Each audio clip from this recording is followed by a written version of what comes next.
Mic. Check. Yep. Mic, check. There you go. Check. 1 2 1 2. All right.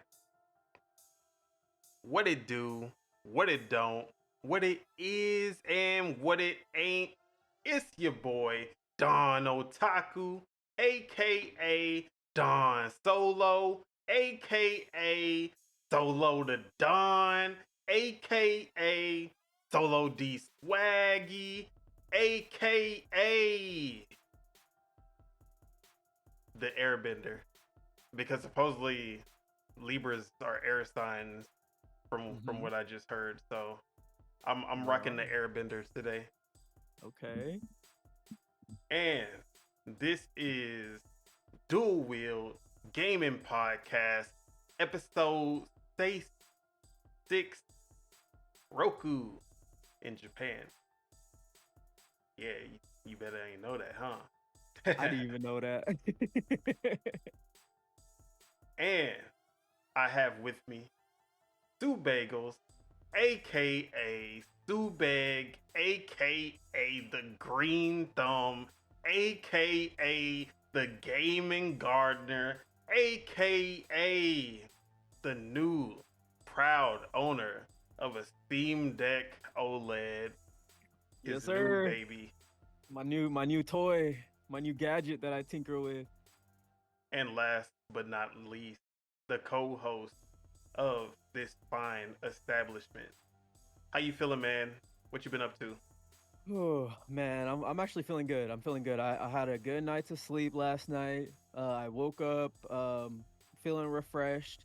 Woke up with a Steam Deck in hand. You know, I was tinkering with it here and there.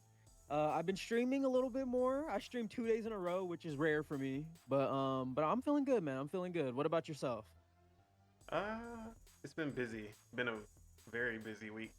Really haven't had much time to game or do anything. Just been working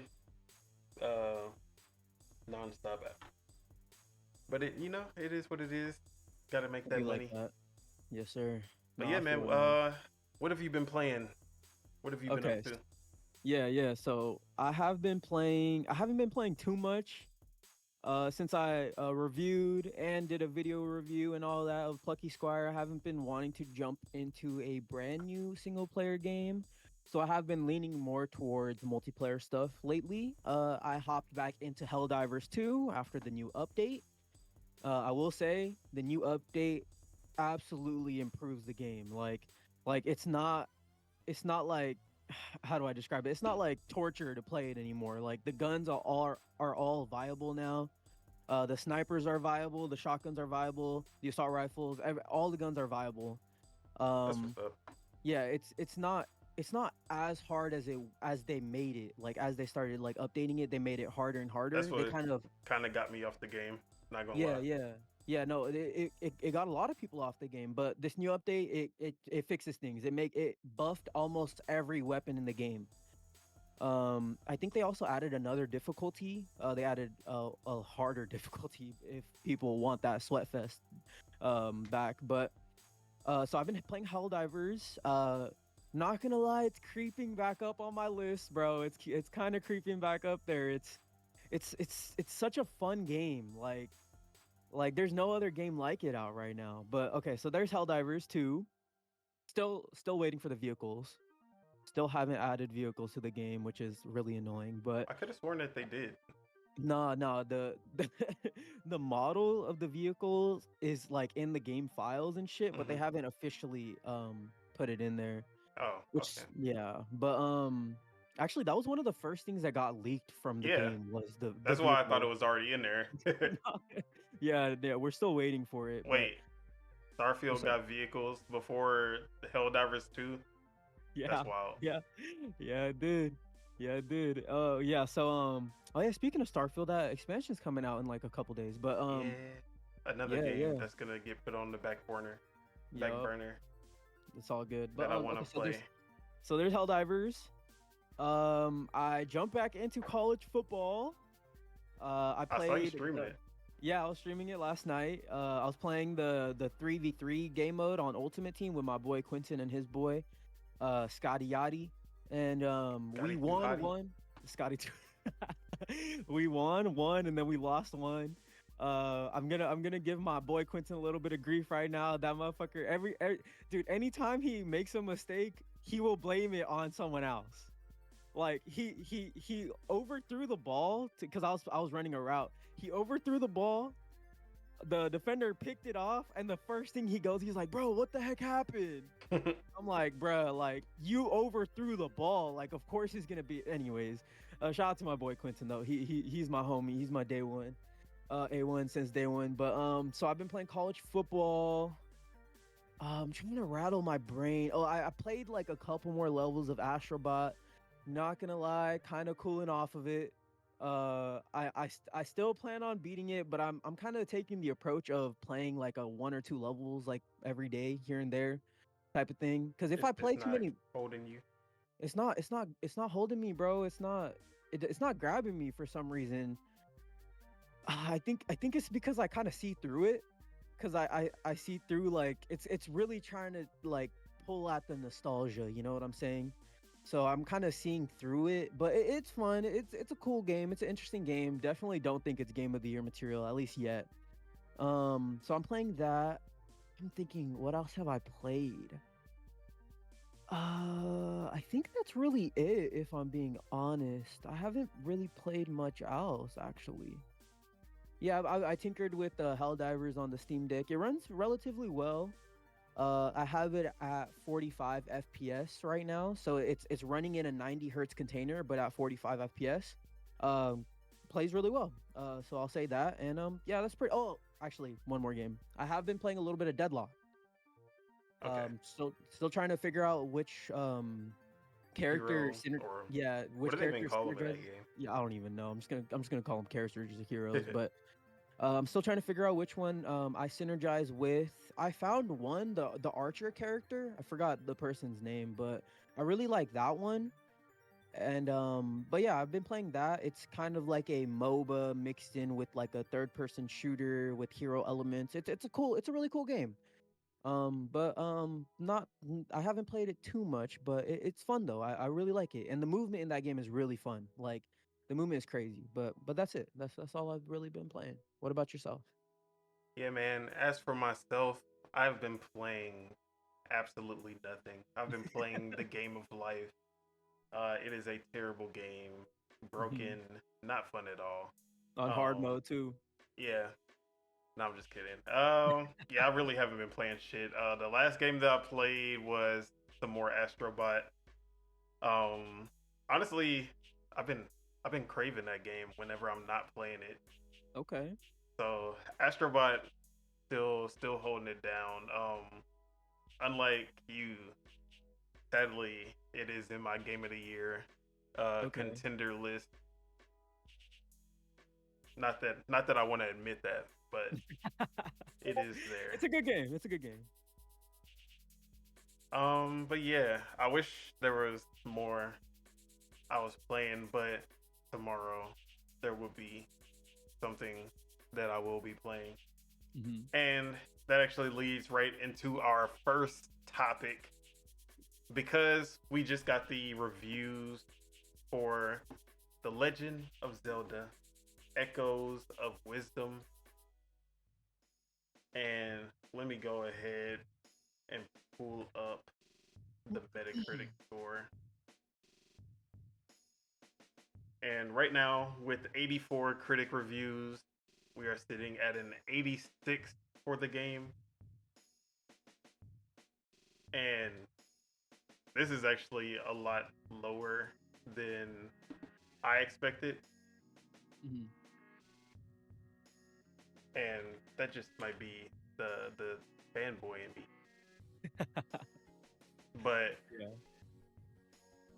let's see. Let me get the overview. Put some footage up.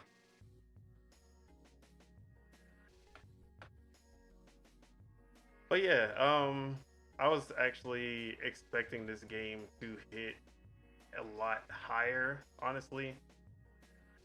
just because it's bringing back the traditional Zelda, but also kind of they're mixing the elements that people love about traditional Zelda while also bringing some of those new elements that people love in the newer Zeldas. I thought that would be a surefire for these reviewers. But actually ended up hitting under 90, which you really don't see for Zelda games often, going under 90. Yeah. And I think I have a little hypothesis about why that is. But Okay. what did you think of the reviews on first glance? Yeah. I'm with you with the fact that I thought it was gonna score maybe in like the low 90s.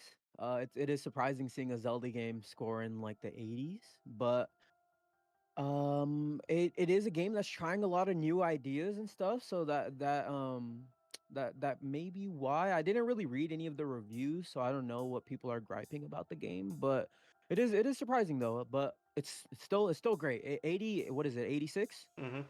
86 is still a great score. So, it's you can't knock it too hard. Yeah.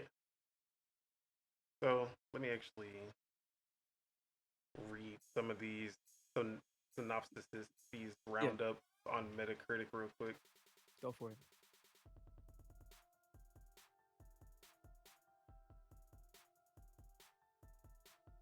As soon as it decides to load. All right. So let's go to view all. We're gonna start from the top with Dexerto.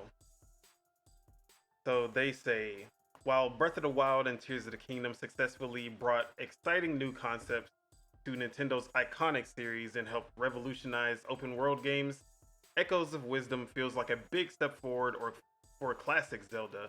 This game is a punchy cocktail of old school Zelda, expertly blended with the modern mechanics from the series' two open world giants. As a result, Nintendo has created something that feels both nostalgic and uniquely fresh. It may have taken 38 years for the series' titular princess.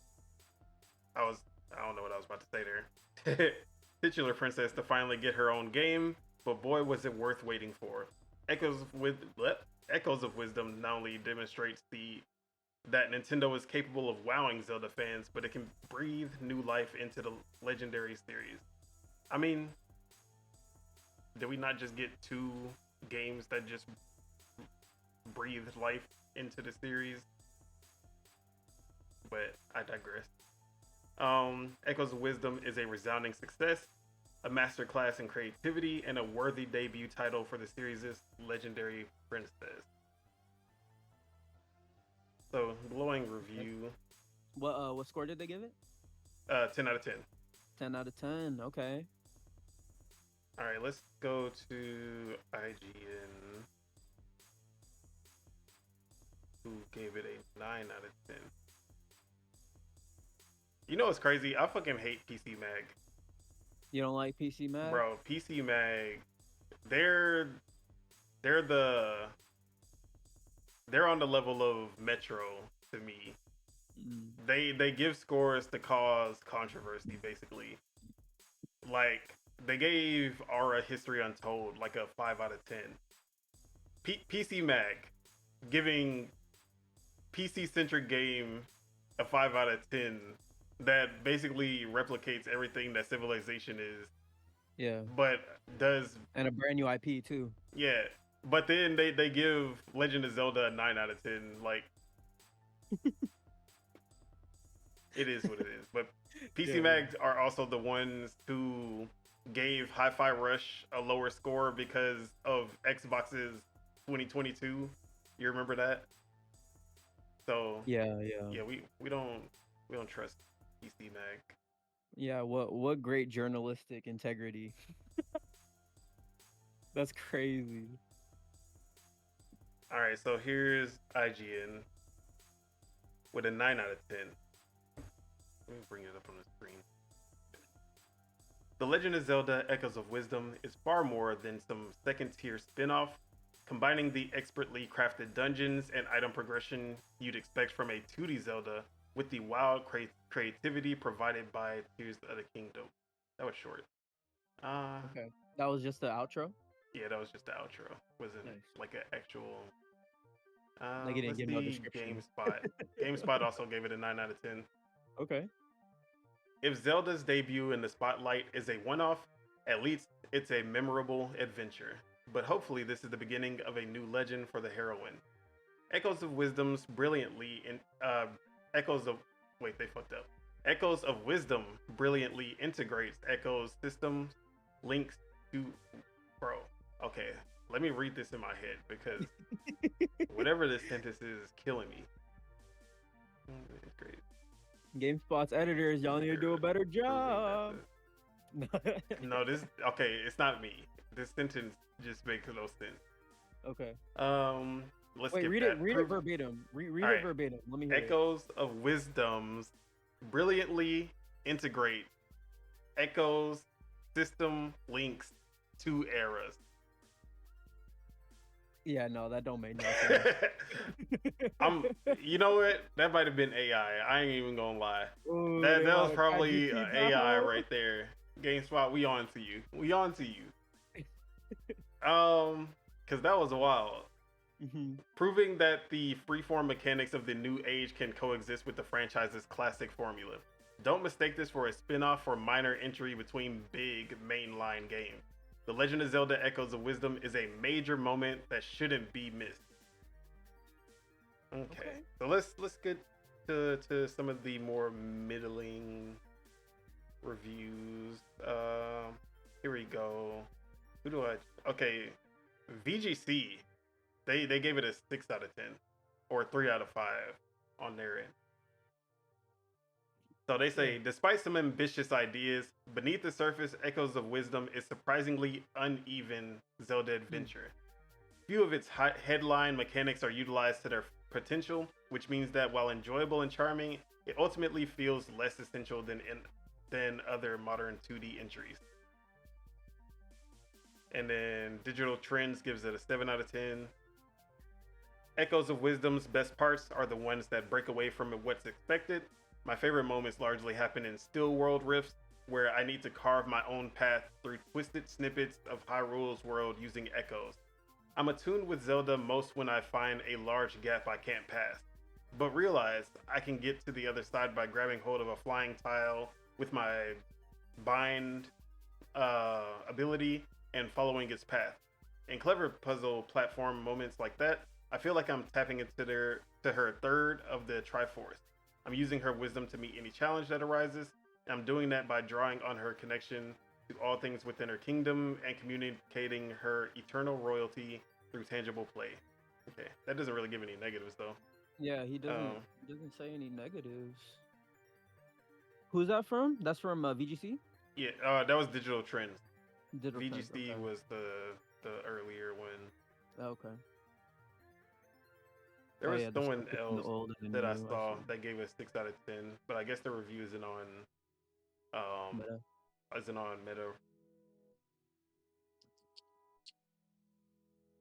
But I wanted to see what people were like, what they didn't like.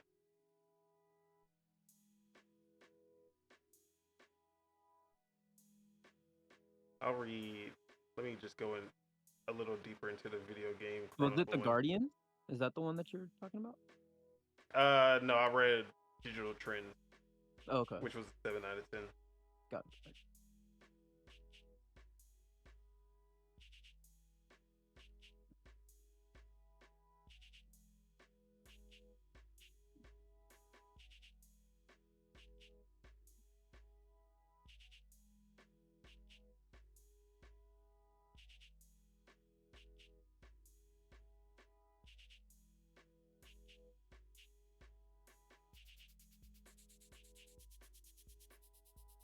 Sorry, I'm just going through VGC's review. You good? You good?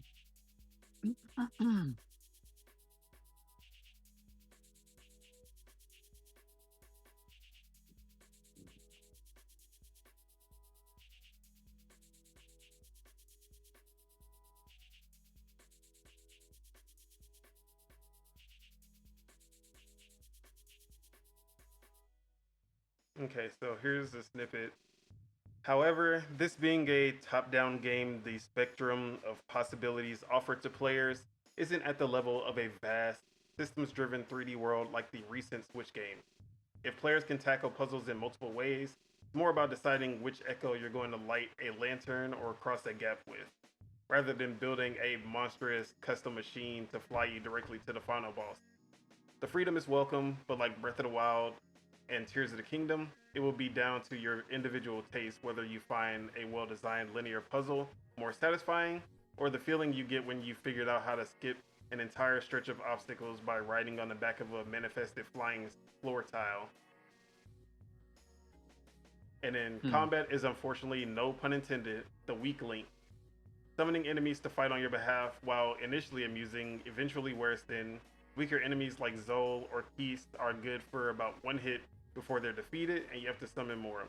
While stronger enemies such as a spear-wielding Moblin cost more energy points and are tediously sluggish to fight. Although Zelda gains more energy points during the story, allowing players to summon more enemies at once, the mechanic never meaningfully evolves, and you're mostly stood there like in a tower defense clone, watching mostly the same AI P hat you've been using all game slowly chip away at a boss. Despite having the choice of over 100 echoes, we mostly stuck to the same ones throughout the game, and few encounters ever challenged us to change our tactic, beyond maybe swapping a fire bat for an ice one. Hmm. Okay.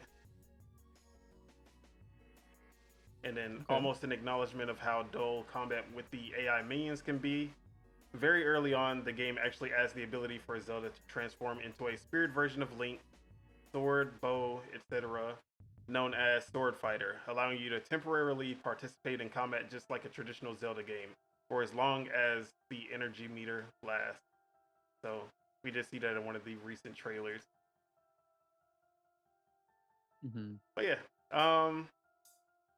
so that actually kind of made me that kind of confirmed what I expected some of the lower reviews to sound like.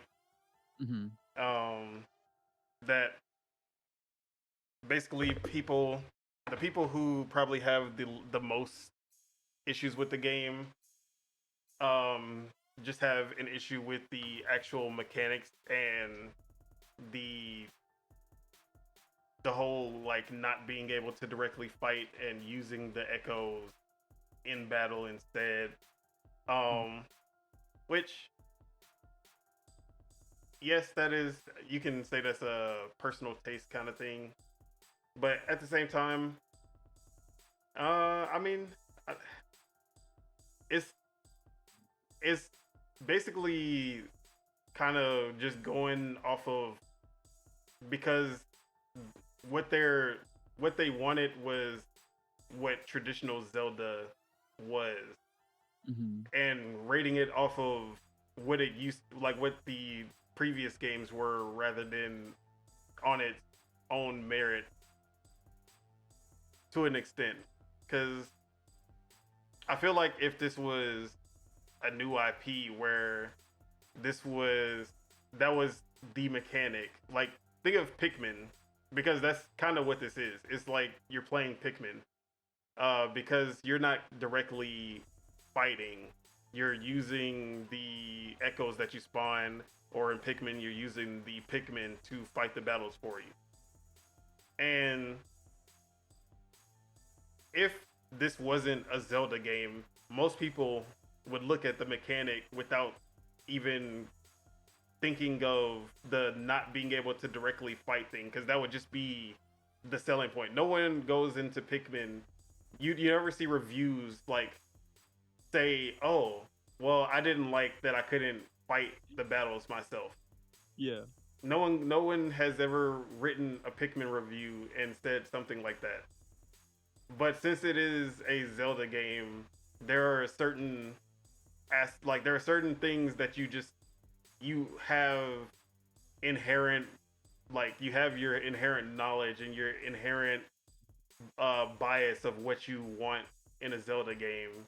And when those things, same thing with like Breath of the Wild and Tears of the Kingdom, with the whole dungeons and those things, like the people who say that they're not good Zelda games because they remove the they make the things that, or they don't make dungeons and all these other things that used to be the big focus of older Zelda games the focus anymore.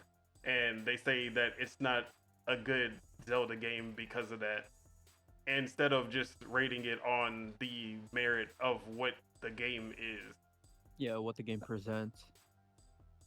And for a game like this that presents these very new ideas that you really don't see in a lot of games, I kind of expected it, but at the same time I didn't expect to see it drop the score that much. I actually expected it more from like the players rather than the The critic. critics. Yeah. But yeah, what were you thinking after hearing those, or like the snippets of reviews? I think that yeah, it's pretty in line with um with how you feel as well. I'm kind of on the same page. Like it does seem like a game that's trying a lot of new ideas, and with that comes ideas that may land for some people and may not land for others. So but yeah, it's I would say it's pretty fair for the most part. I haven't played the game obviously, but I'm still excited for it though. I'm still really excited for it, and it's nice to see Nintendo give a spotlight to a different character as a protagonist other than like, you know, the usual Link with the green tunic. But yeah, no, I'm okay with it. Honestly, it's not that big of a deal. But I do think that the game scoring in the 80s kind of takes it out from being a part of the Game of the Year convo. At least at the I wouldn't say that. Keeleys specifically. I wouldn't say But that. There's no, plenty of games that get 80s, even lower 80s, and still end up in the Game of the Year just because of what it is or who made it. oh yeah, didn't like Ghost of Tsushima get like a 80 like low 80s as well, and it Yeah. was nominated. Okay, yeah, no, I can still see it actually. If But you the know, if the fan if the fan like if the fan like fanfare actually translate translates to it being like way more hype than what the critics are saying, and the fans are digging it, I still see it actually taking a spot. okay, And okay. there's not really any, unlike Hogwarts Legacy, there's not really any controversy that would stop that from happening. hmm No, that's fair. That's fair. But yeah, no, But yeah, I'm so excited for it. It still oh looks like yeah, a it's super still, interesting game. Like I will I'm glad. be there at 9 a.m. My or 9 p.m. My first midnight release in Pacific time. Yup, Perfect. yup. Oh, it's tonight then. Yep. Nice, nice. Okay, okay, that's sick. Yeah, I'm excited, man. I'm excited to hear what you think about the game for sure. Yeah. I might skip out on it on at launch just because I have so much to fucking play. But I do want to get to it eventually. But yeah. Yeah. And this is another thing with the reviews is that it's when a game presents you with the freedom to make your own decisions and basically create your own fun instead of walking you, like hand holding you or walking you through all the fun moments. Mm-hmm. You always see this divide.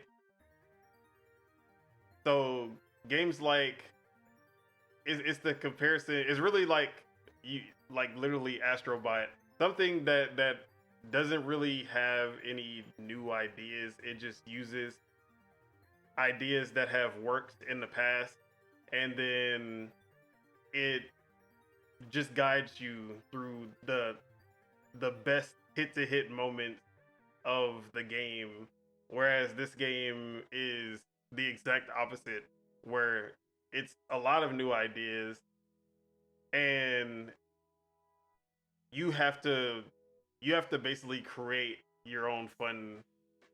Same way with Tears in Breath of the Wild, where there's a lot of people who get lost in Breath of the Wild or Tears of the Kingdom, and they just want to like play the game, get through the story, and go 30 hour, like 20 hour experience. It's and then they were like, oh yeah, this isn't that fun because all I did was go straight. Like I played it like I would play any other adventure game. Whereas there's people who sit there 300 hours and discover everything, try to create the most like craziest uh the craziest little vehicles and Yeah. robots and all this type of stuff, and because they're able to do that, it becomes a, a better experience than what they basically made an experience even better than what the average person. So it's gonna be a lot of people who have like really highs, and then there'll be the people who don't want that and they have like really lows with the game. Yeah. Yeah, for sure. When you have to like kind of create your own fun, there is a divide for it for sure. That's why like some people like love Minecraft, and then some people Yeah, just are absolutely like this game is fucking stupid. yeah. But Minecraft. That's my. I usually love games like that, but there's something about Minecraft that I just can't get into. My girlfriend is trying to be. She's been trying to get me into the game for years now. yeah, yeah. A little fun fact about Minecraft though, it is the originator of the battle royale though. Oh yeah, So yeah, so you Minecraft got to give Battle it props. Royale was the first, and Hunger Games then mode. That was what it was called. Arma and all these other games started to have mods that basically do the same thing. Yep. Or actually, it was Minecraft Hunger Games, not Yep. Minecraft Battle Royale. Mhm. So yeah, Minecraft was the originator. Yep. Yep. Same with kind of like what the modern take of survival games is. That basically Minecraft kind of started that as well. Mhm. Mhm. Yeah, yeah. But yeah, enough about Minecraft. No one cares about that. All right, let's move on to our next topic.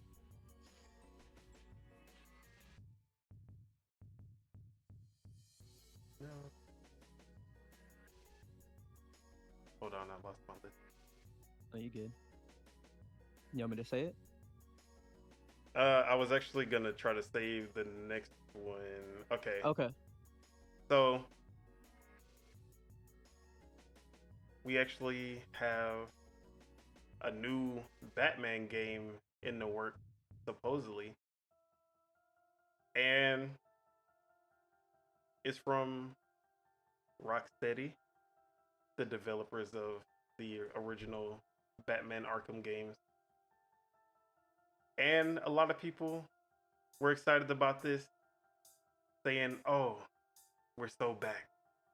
Rocksteady is back on Batman where they belong."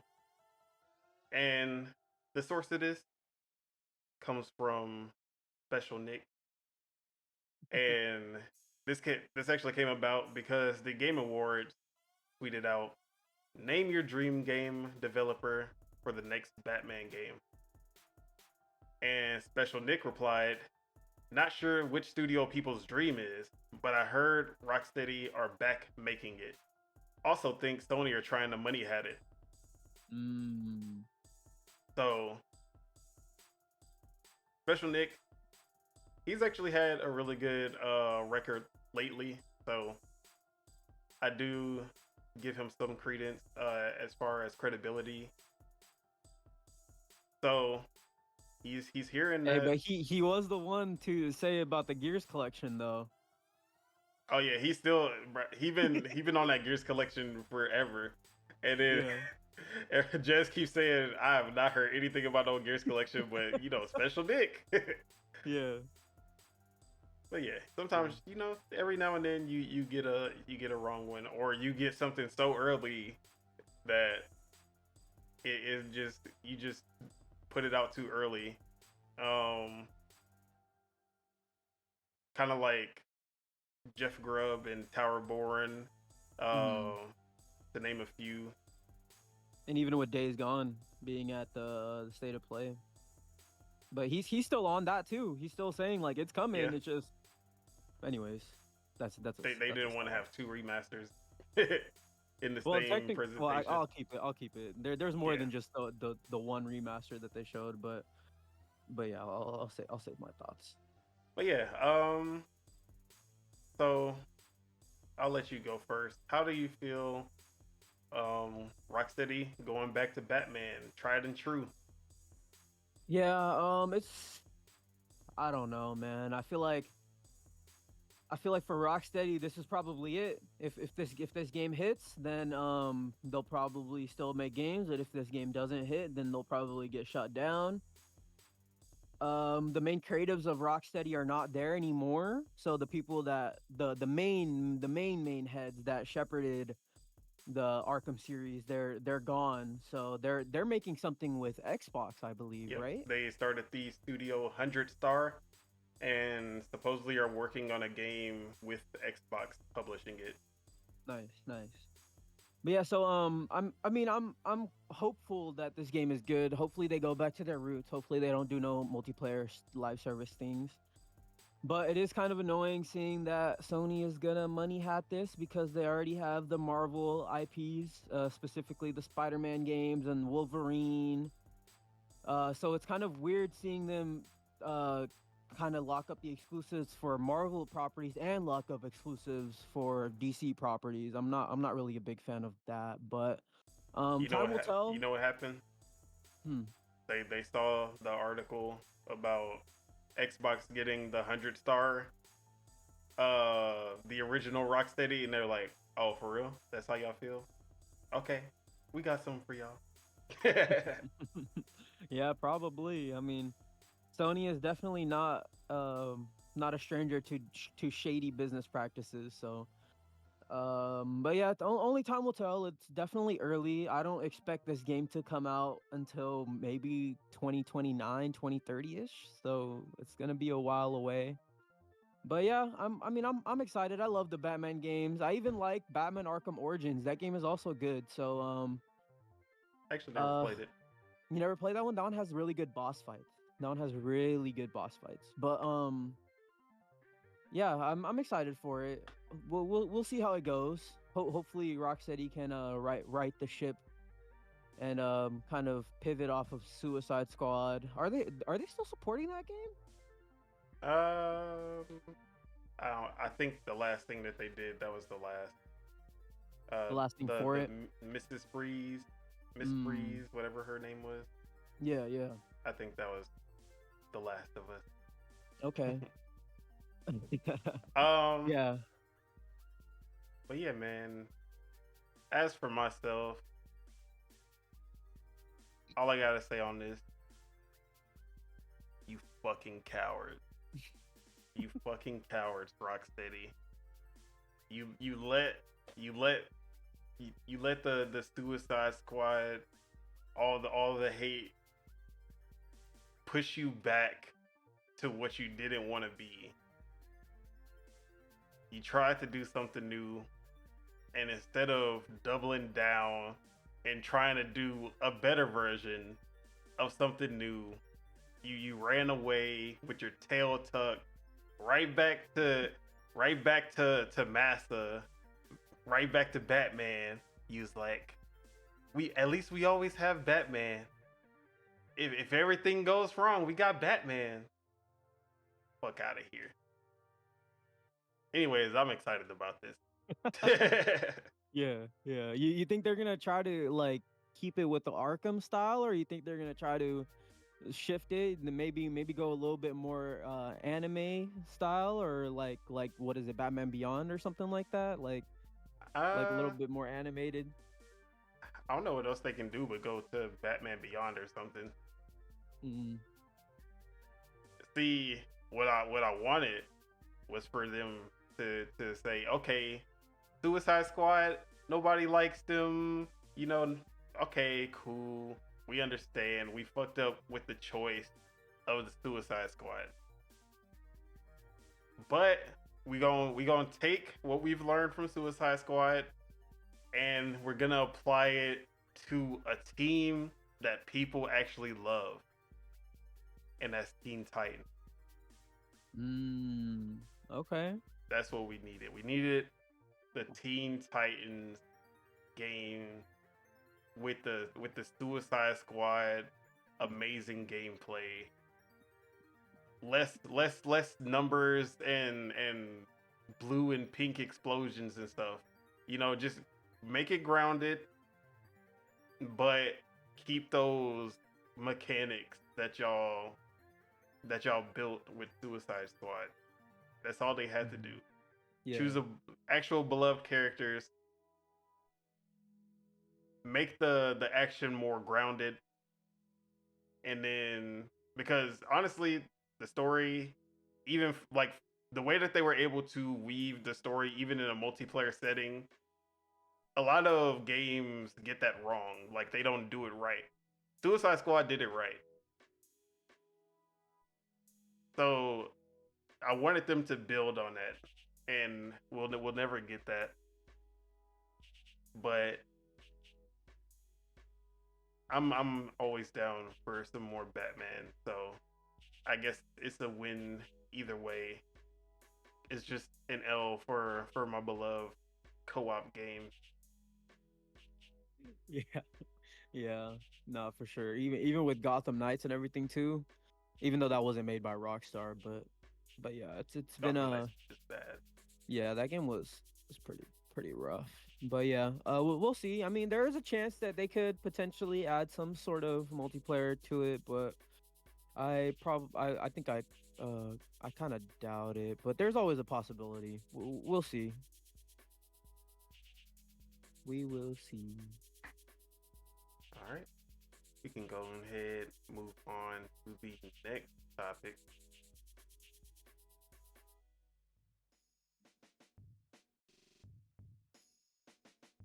So my beloved, my dearly beloved, if you get the reference, Kingdom Hearts, one of my favorite franchises of all time. Mine too. Mine too. We got some new details on Kingdom Hearts 4, the next game in the franchise. Or I guess not the next game, because there is going to be a mobile game called Missing Link that comes out before it, which also has some little tidbits thrown in here as well. So let me go ahead and pull that up. Well, let's get some footage from Kingdom Hearts 4 going.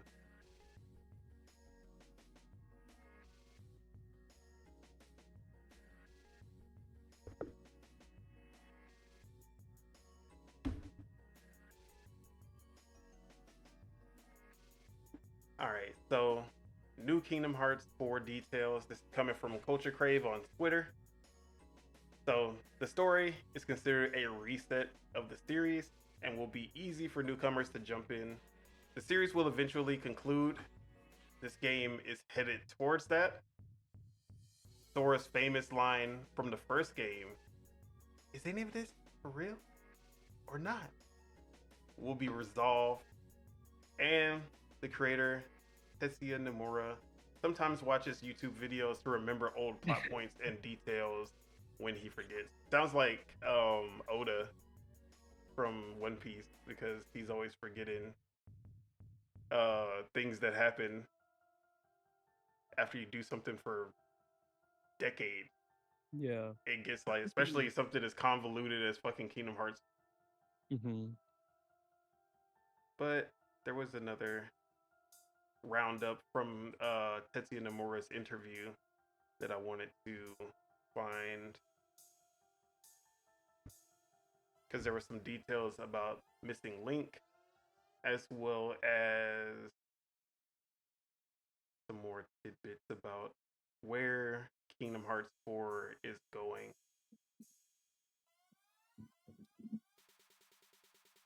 If I can find it.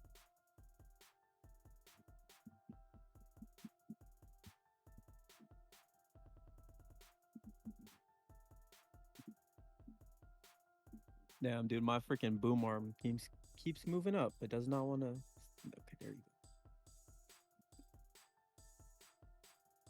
damn it, the Can't find it. because of the state of play, all of the Kingdom Hearts 4 tweets are blocking or they're not coming up. Interview. You said it was an interview that he's done, right? Yeah, with Young Jump. Young Jump. Let me look it up. It was about like a week ago. Yeah, I think it was like the 18th. Like I literally have like 7 days an ago. article. You want me to send it to you? Yeah. I think this was the one that you're talking about.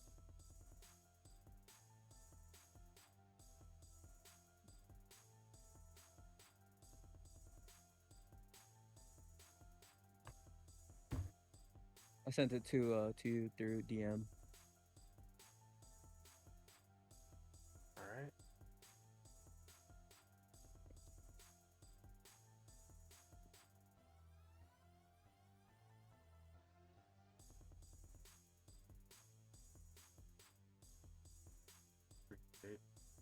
Is that All it? right. Yeah. For sure.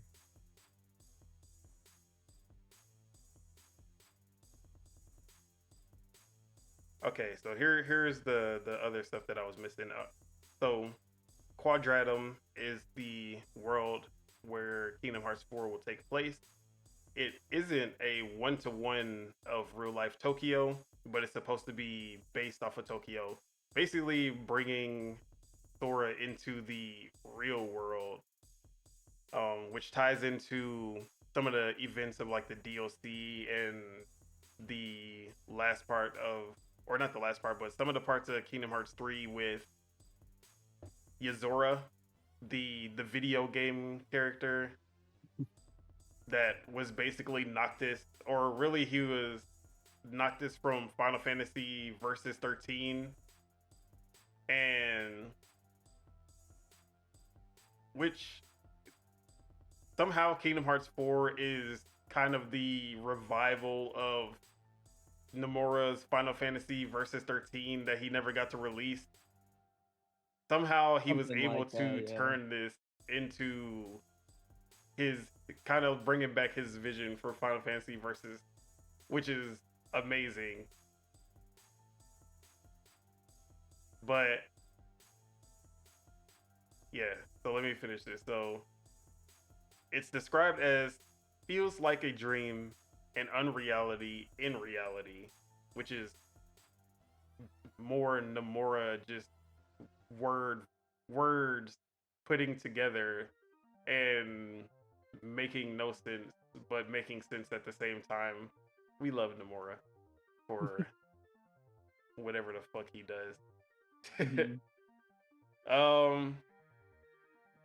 So it is basically Versus 13 / 15 Final Fantasy 15's idea of a fantasy based in reality, kind of That bringing back was that tagline. Yeah, that was the exact tagline from Versus 13. And then this has to do with the mobile game Missing Link. He says Missing Link's story is being worked on by Square Enix staff members who haven't previously worked on Kingdom Hearts before to give a fresh take on Kingdom Hearts writing, which I think is cool. I don't know if you've seen gameplay of Missing Link, but Mm-mm. it actually looks like a fully fledged Kingdom Hearts game, just a mobile game. I know we don't like mobile games, but you know, sometimes you get those mobile games where you're just like, I gotta play it. Let me see if I can actually get it. So I have gameplay on the screen now from Missing Link. The new character, he looks like Roxas Ventus with different hair. Oh yeah, this is like fully 3D. Yeah, it's like a full-fledged Kingdom Hearts game. Yeah, I see. Okay. And then oh yeah, I read this before, but there is a meaning behind Sora's famous line that he says at the beginning of Kingdom Hearts 1. Is any of this for real or not? It will eventually be explained. So, how how are you feeling about Kingdom Hearts 4 after what we thought would be the end with Kingdom Hearts 3? Yeah. So my experience with Kingdom Hearts dates all the way back to 1. I've played 1, I've played 2. I didn't play Chain or Rechain of Memories, even though that one's I know the story that happens in that one, but I'd never played that one. I played 358 over 2 days. I've played Birth by Sleep. I've played Dream Drop Distance. Never played Recoded. Never played what was there was one more. Dream Drop Distance? No, I played Dream Drop Distance. Okay. There was one that I'm forgetting. What's I think it might have been another mobile one, but Key.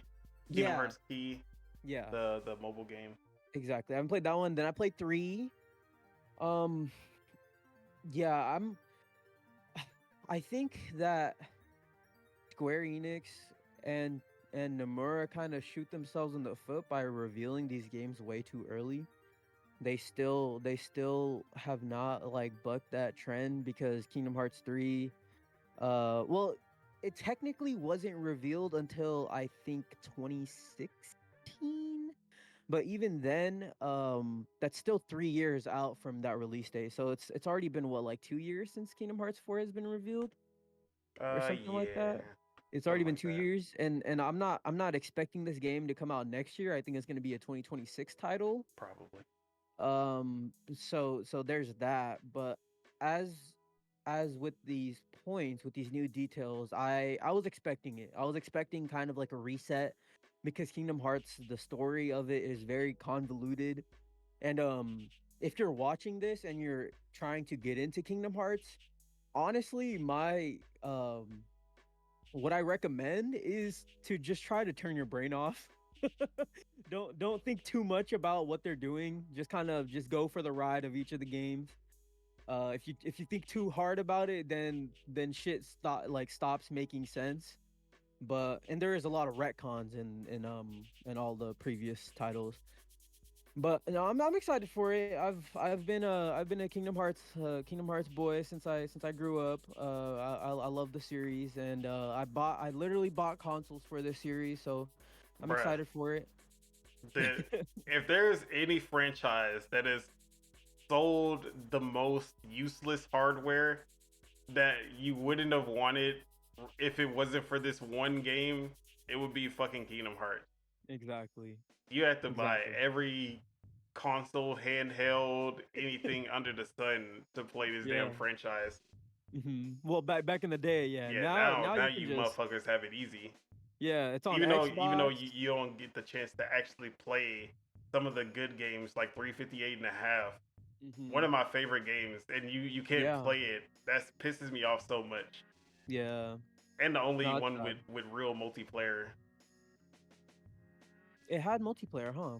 Yeah, I think Birth by Sleep also it had had like multiplayer. you could run missions with Organization 13 members, and you could choose which member you want to go on a mission with and team up with your friends. It was Yeah. amazing. I wish they would Yeah. have did something with that, like in a bigger game like Kingdom Hearts 3.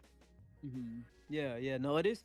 That title is actually really impressive that they got that to run on the DS. Like it's really impressive that they kind of made like a full-fledged almost Kingdom Hearts title on the DS. But I digress. I'm excited for this. I think that it's really smart to kind of make this title a reset, to not have like to not force people to play all the Kingdom Hearts titles to get into 4 is I think is a smart thing. But I hope that there is more Final Fantasy inclusions in this one. Oh, bro, bring I hope. at least the DLC of Kingdom Hearts 3 kind of brought them back. But yeah, we need Yeah. we need that back. Yeah, for sure. Yeah, definitely some Final Fantasy stuff in there, like more Final Fantasy stuff. They're obviously probably gonna have the Disney worlds and stuff like that in there as well. But But yeah, I'm excited for it. I'm still gonna be a few years away, so I'm not super hyped, but it's So, exciting. It's exciting. have you heard any of the rumors and teases about what we're gonna be seeing? Uh, what kind of worlds we're gonna be seeing in this one? Not at all. So, in the Kingdom Hearts 4 reveal, there is actually a shot that most people missed, but obviously a lot of us Kingdom Hearts fans went through that trailer with a fine comb, Mhm. and at the end of the trailer, we actually see a glimpse of, I forgot the name of the planet, but we see a glimpse of the planet from Star Wars with the from episode 6 with the Ewoks. We Oh, see a okay. glimpse of that, and a lot of people miss it. But the the the people who know Star Wars, they were like, bro, that that is that world. So since Endor? hmm? Endor? Yeah, I think so.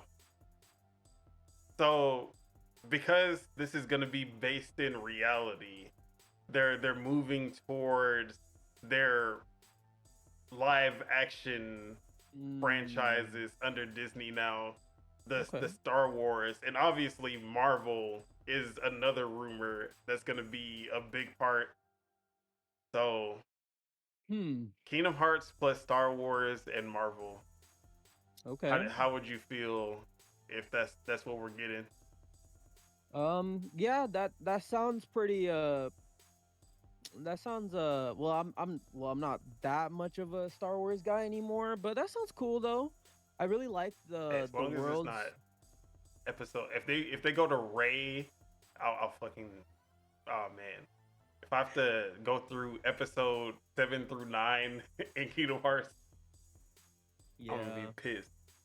Yeah, for sure. I think I even think Disney is trying to brush those under the rug as well. So I don't think that they'll probably do that, but um I know that what so in Kingdom Hearts 3 there was the pirates world, right? Yep. What in Kingdom Hearts 3D there was the Tron Legacy world. That was So they Kingdom have Hearts 2. no, in Kingdom Hearts 2 it was the it was the original Tron, and then Oh in yeah, Dream yeah, Drop yeah. Distance it You're was right. Legacy. Yeah, Um, you're right. but so they have kind of done like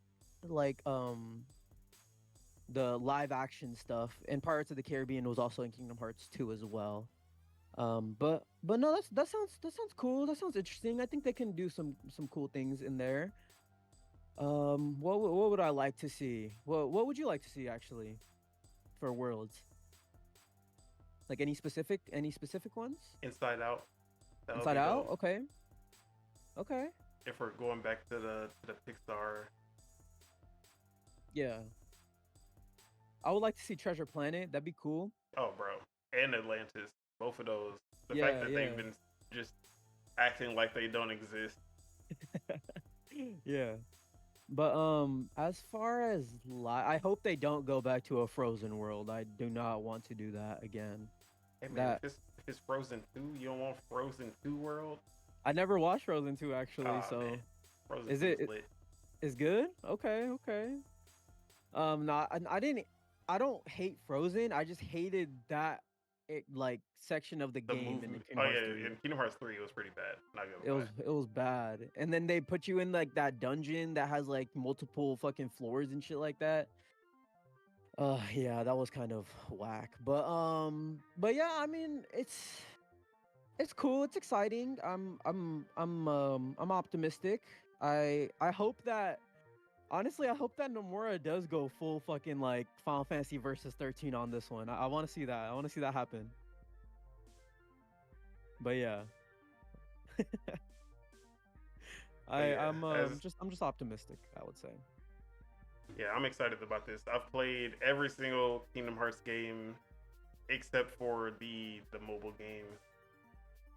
Mars actually played through the mobile game. That's how Really? dedicated he is. Yeah, Oh wow. Okay. couldn't be me, but Shout out to Mars. Shout out to Lord Mars.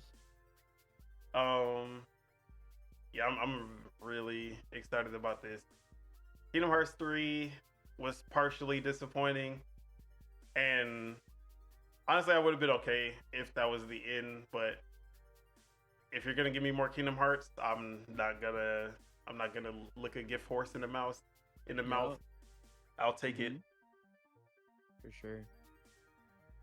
I'm But not yeah, gonna lie though, this missing link gameplay actually looks pretty fucking good.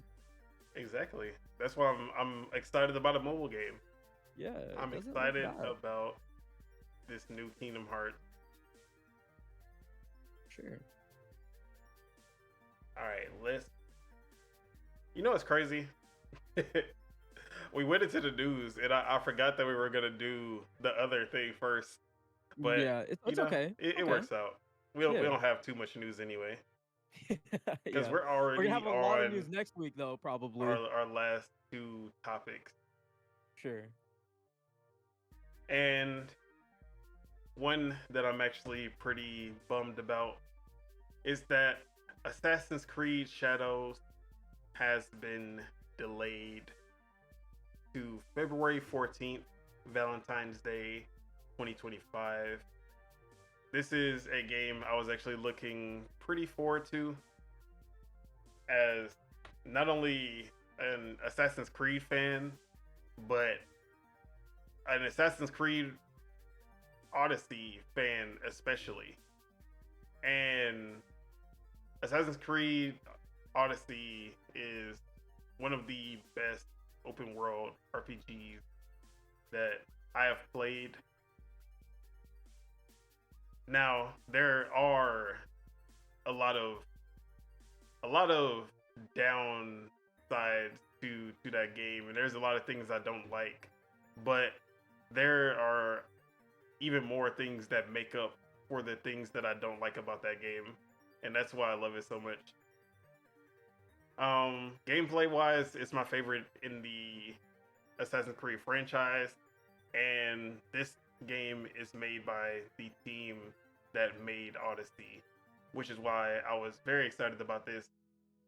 Also, with it being set in Japan, obviously, this was this was my dream game. But it was supposed to come out in November. We will not be getting it in November anymore. And if the game comes out more polished, more, you know, there in the gameplay that we've seen, there was a lot of janky moments.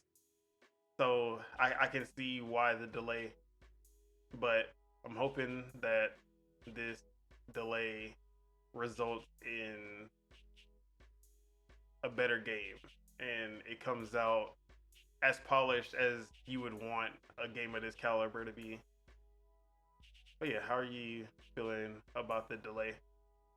Yeah, I think Microsoft should put Avowed back in November.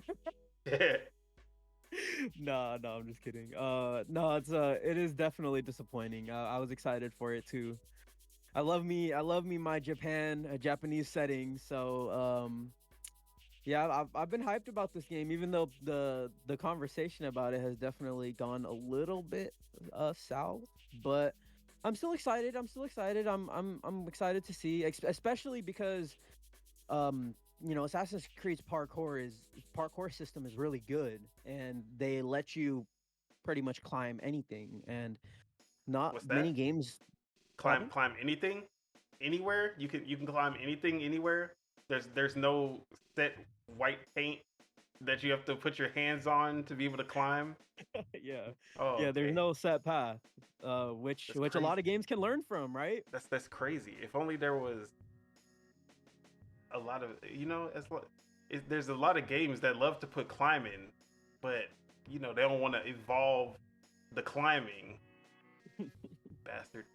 Go on. Yeah, not for sure. But I love Assassin's Creed. One of my favorites in the series is actually one that doesn't get talked about that much, but it's Revelations. I love that game.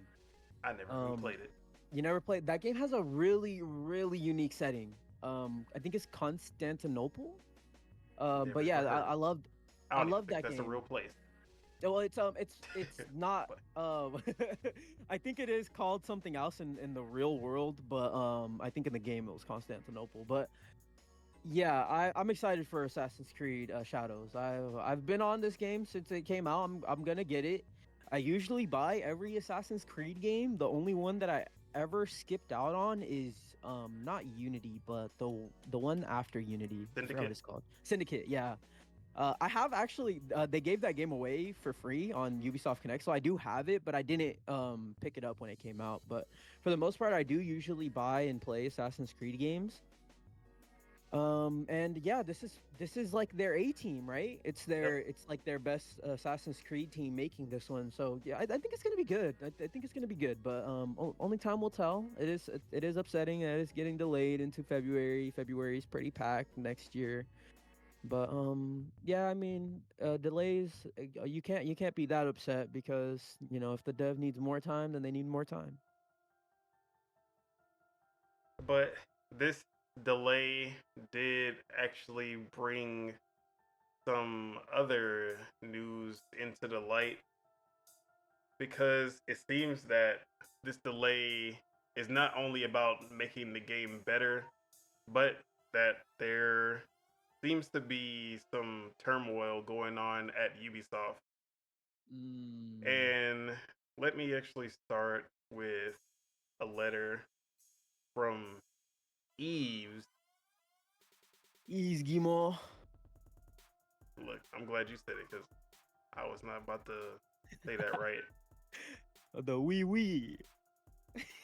Bro, I remember the first time I heard this motherfucker talk, and I was just like, what?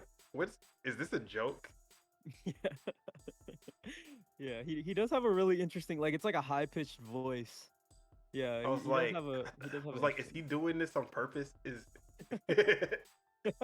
so this is coming from IGN. Alex Stedman is the writer, and he says Ubisoft CEO Yves. I'm just gonna Gimo. say Yves. Guillemot.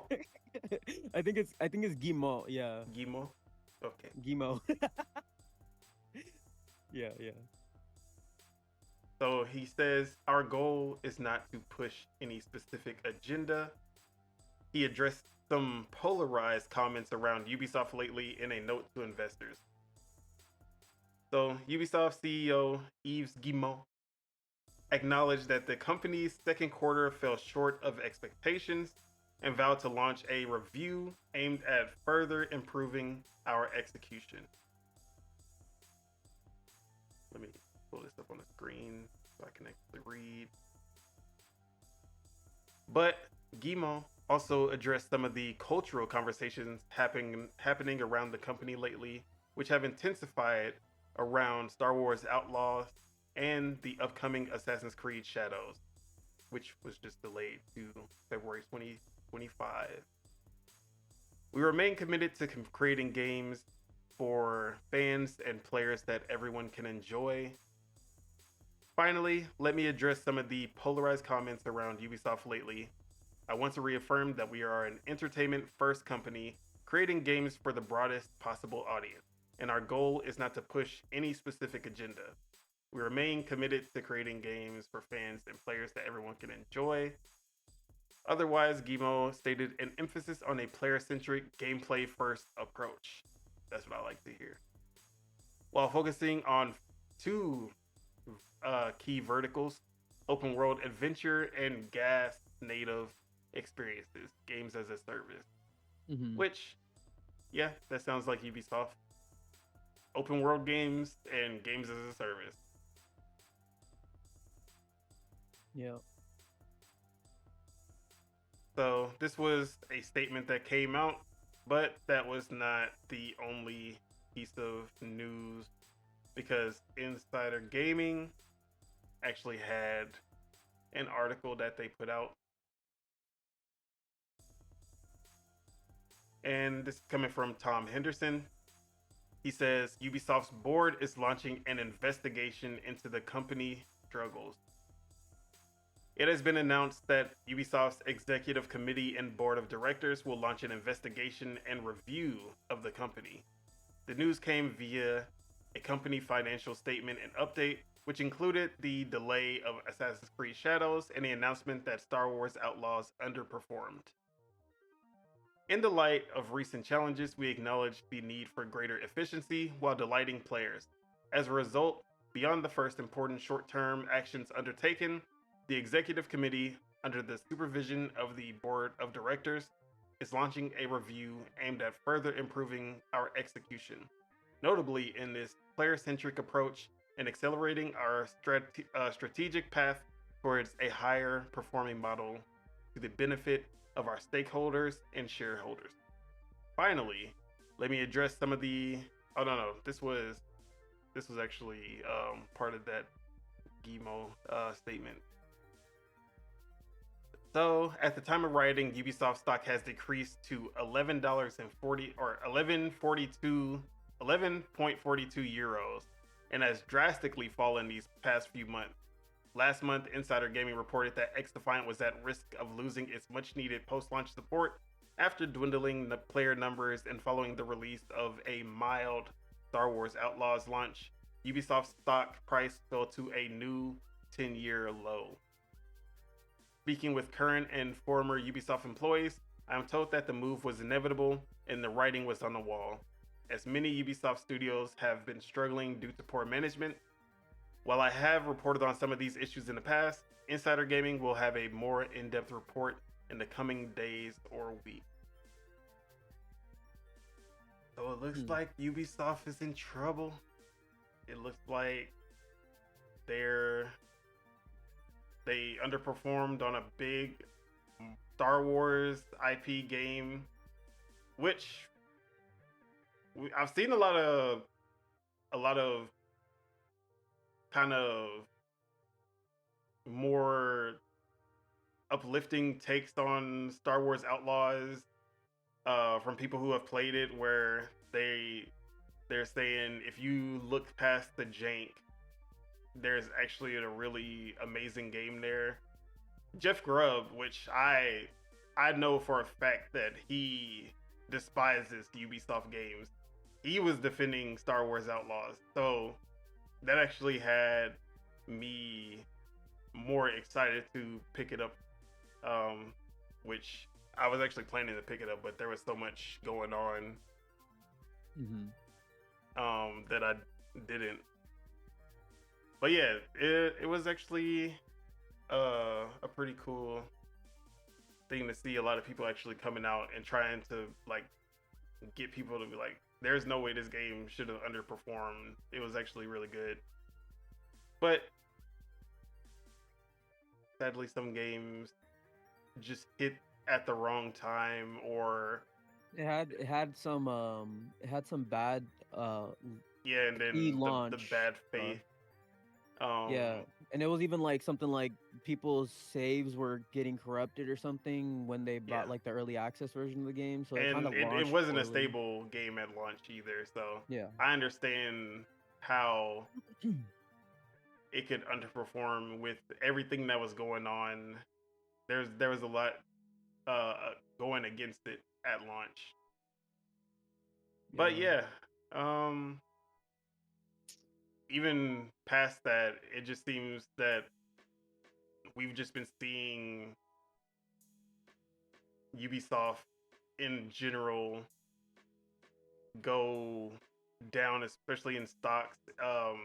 Sentiment from the community, there's a lot of people who have just kind of given up on Ubisoft, and this is like one of their best years that they've had. Well, I guess Assassin's Creed got delayed, but if Assassin's Creed would have came out, this would have been like one of their best years in recent memory. But it hasn't been translating to sales or the sentiment of Ubisoft going up, and that's not what I want to see. Because actually, love Ubisoft. There are some practices that they do that I get sick of. I'm tired of every game being Far Cry, and I'm tired of every Far Cry not evolving past Far Cry 3. But they make really good open world games, which is why you see so many games copy the Ubisoft formula because it's a great formula. Mm-hmm. But what do you have to say about this news? Yeah. I will say I think that like they have been pretty good at, especially the past like year and a half, because they put out the Avatar game, then they put out Prince of Persia, then they put out what's it called? They put out Star Wars and stuff. So they've been kind of on a roll with some pretty decent stuff, but yeah, I do see the sentiment of Ubisoft kind of turning like negatively, because a lot of people are kind of tired of them having kind of like this formula and stuff. But you also gotta point your fingers at, like, I like PlayStation and at these games that have stolen from that formula, because they also contributed to the feeling of being burnt out of it. You know what I'm saying? So it's kind of like if you're gonna point your fingers at Ubisoft, then you got to point your fingers at PlayStation and at anyone else that's making these open world kind of formulaic You could even point your fingers gameplay at loops. Breath of the Wild because they Yeah, yeah. use some of the formula of Ubisoft to make that game. Hmm. And Hmm. even though they did way more to evolve that formula and change it up, a lot of these studios don't. Ghost of Tsushima, I'll say it all the time. Yeah, It's an Assassin's Creed game that's polished. That's all it yeah. is. It's And just an missing overly parkour. polished Assassin's Creed game. Yeah. Oh, it's Horizon looking like Zero Dawn as well. it's looking like the Pixel remasters are coming to Xbox. Oh, did that just get leaked? It got leaked. That's what's up. I hope that's not Anyways. the only Final Yeah. Fantasy announcement, but that's what's up. Same. But yeah. Yeah, I don't know, man. I just hope that it is it I just hope that they pull through, cuz I think it was Vivendi that was trying to like take Yeah, them yeah. over. And Mhm. now I'm starting to think like maybe if they did get taken over by Vivendi, that they would probably be in a better situation than they are now. But I don't know. We gotta Only keep the only time family will tell. business going. Yeah, well, yeah, they are a family business, right? Yep. Yeah. But yeah, I want Ubisoft to get back on their feet. I want that Capcom moment, that 360 Capcom to what Capcom is today. I want Ubisoft to have that moment. Hmm. But I agree. if not, Xbox, Xbox, you know what to do. Oh, Xbox, you know what to do. another kind of leak. You ready for it? No, I don't want leaks from TGS. I want to No, watch it's not TGS. TGS. It's not TGS. Oh, It's not okay, go ahead. TGS. Okay, so the PlayStation 5 Pro console 30th anniversary bundle might end up costing $1,100 to $1,200. You said it, 1099. Yeah, yeah. So we'll see. But yeah, I'm sorry. But yeah, Anyways, I want Ubisoft to make it through. If I don't want to lose Ubisoft, they're one of my most consistent. Like they consistently give me games that I want to play. They rarely go. I rarely go a year without playing a Ubisoft game. yeah. From Mario and Rabbids to Prince of Persia to Assassin's Creed to Far Cry. I even like their Anno strategy games. I love those. Riders There's Republic. I've been into that one lately. I almost forgot mm-hmm. that they made that. Yep. Yeah. X Defiant. and you always know that the launch of any console, they are there. They are all y'all gotta do console. Yeah, I got something we got something for you. Let me cook us some Nintendo. What y'all need? Oh, y'all gonna let us make a Mario game? Yeah, we got you, man. We gonna get there first year. They always got something cooking for any type of new console, new hardware. They like, yeah, man. What y'all need? We got you, Yeah. bro. And- But they make some dumbass decisions. I ain't gonna lie. They make some dumbass decisions because I just remembered the launch of the Series X and PS5 where they had Watch Dogs Legions, yeah. Assassin's Creed Valhalla, Hmm. and what they had another game. More not more. Phoenix Rising. Yeah, Immortals Phoenix Rising within this like span of 2 weeks from each other, bro. All of these games, I'm like, why would y'all do this? Yeah, they pulled a EA Loki. Like, I understand you wanted to make a big launch, but that was a terrible decision. Who greenlit that? That was bad. But yeah, I digress. Hmm. But I will say, just to spin a little positive on Ubisoft, I really like the fact that they have their own proprietary engines. They have the Anvil engine and they have And the Snowdrop, Snowdrop. Yeah, they have those two, and and they're they actually push. really good. Yeah, they push the technical capabilities of the consoles like well, like Watch Dogs Legion at launch on the Series S had ray tracing And it on actually a looked like really good too. That was like the game where you were like, if you want to see what ray tracing looks like, this is the game. Though those window reflections on the Series X version, of course, because the yeah. PS5 version wasn't as good. uh, but yeah, even Mario and Rabbit on the Switch using Snowdrop look just as good, in some areas better than Super Mario Odyssey. Yeah. Yeah, so I love the way that they push tech. I like how malleable their engines are. Like with the Snowdrop engine specifically, they made the Avatar game on it. They made X Defiant on it, and then they made Star Wars Outlaws. So it's like Yeah, those are three a different hundred games. a hundred times better than Frostbite at actually being able to use on different types of game. Yeah, yeah, yeah, for sure. All right, let's move on to our final news topic, and that was the state of play that happened yesterday. Um, all I gotta say is amazing. The greatest piece of media I have ever watched. Like from beginning to end, it was just a festival and an orgy, I would say, of amazing games that it just I just hugged my PS5 right after. So hyped. All right. Now that the joke's done. Yeah, yeah. How did you feel about, or actually let me go through the list of games before Mhm. anything. So this is from the PlayStation blog.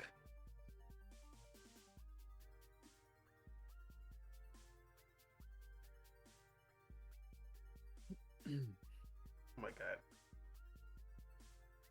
I'm on AT&T 5G, like their 5G home internet. Mhm. It's fucking terrible.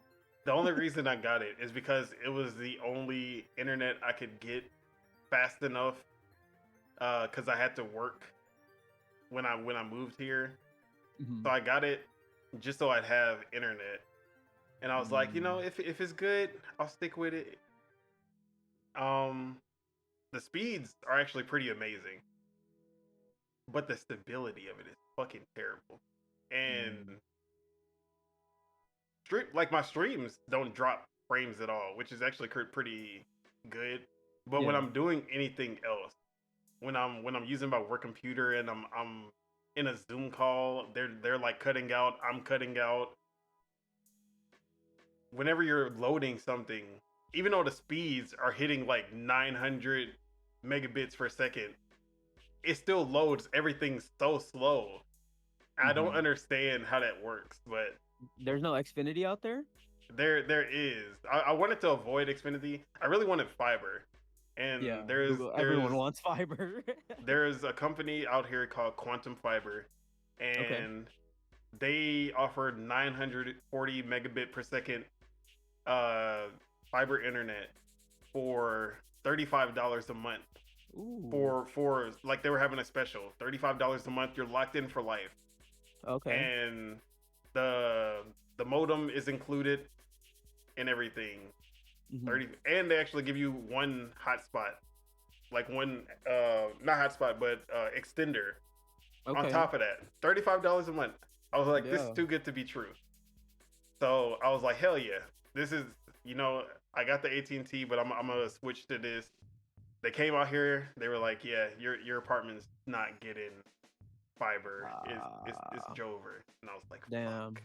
Yeah, that's annoying. So I did end up switching to Xfinity. I'm just waiting for them to ship out the modem and everything so I can get that Okay. set up. Yeah. But yeah, sorry for the tangent. I just had to lane that because You I'm good? so annoyed whenever I go to a web page and it just loads fucking slow. Yeah. All right, Sure. so here's the games that were announced. We got some new content for Astrobot as well as speedrun levels and 10 new special bots to rescue coming this fall.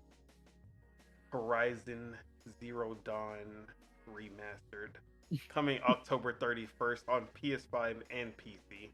Mhm. And there will $10 be a upgrade. $10 upgrade for those who already own the game. So rejoice, they're not completely ripping you off at least. And then we also had the Lego Horizon Adventures new trailer. Nothing really crazy. That's gonna be coming November 14th. And then the last first party game that they showed was Ghost of Yote that ended the stream as it should. New protagonist, female protagonist. Um, you know how we feel about women in game. I can't believe I when I saw the protagonist, I knew what was gonna happen, and I was like, I'm hoping that this isn't what happened. But you know, I was spot on. It happened exactly how I thought it would. Mhm. But I don't even want to get into that. They showed off the PS5 Pro with some of the games running on it. They showed off new colors for the PS5, the Chroma collection. Actually look pretty sick, not gonna lie. Yeah, the teal blue color looked really cool. They showed the October monthly games for whatever reason. Doki Doki Literature Club is the free game of the month. That's all you need to know. That is the best game that they showed here. I gave it an extra point just for having Doki Doki Literature Club. Now for the third party announcement. Alan Wake 2, The Lake House, a new expansion. Arc Age Chronicles, an online action RPG that is coming to PS5, Xbox, and PC. Dragon Age, The Veil Guard got a new trailer. It looks sick to me. I know some people were complaining about the visuals of it. I don't care. Gameplay looks pretty sick. Yeah, Um, I'm with you. October 31st, PS5, Xbox, PC. Dynasty Warriors Origins, that looks sick. Well, I guess I won't give my impressions or anything until after, but PS5, Xbox, PC. Fantasian Neo Dimension got a new trailer. December 5th is the release date. PS5, Xbox, Switch, and PC. Fear the Spotlight. That one is PS5. Oh, coming out October 22nd. This is the game from Bloomhouse. Bloomhouse Games. And this is PS5, Xbox, and PC. I can't remember if this was on Switch or not. It might have been. They showed some Lego Fortnite for whatever reason. And then they have a Lego Fortnite DualSense. Sure, why not? Hell is Us got a gameplay reveal and no release date. That is PS5, Xbox, and PC. Hitman World of Assassination VR is coming to PSVR 2 in December. Legacy of Kain Soul Reaver 1 and 2 remastered, PS4, PS5, Xbox, and PC.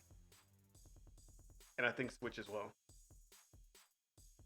Lunar Remastered, classic PlayStation 1 games, JRPGs, PS5, Xbox, Switch, and PC. Metro Awakening VR for PSVR 2, coming out November 7th. Monster Hunter Wilds, coming out February 28th, 2025, PS5, Xbox, and PC. Power World is finally coming to PS5.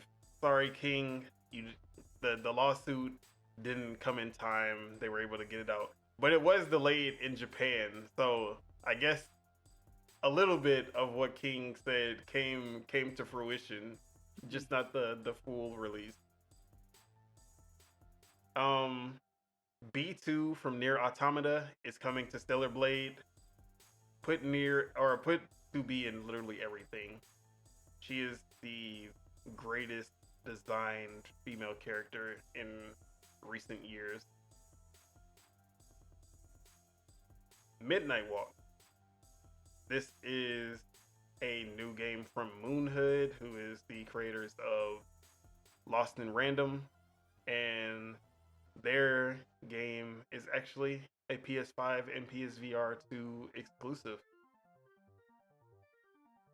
TMNT Shredder's Revenge got some new DLC, Radical Reptiles, that is coming to all platforms.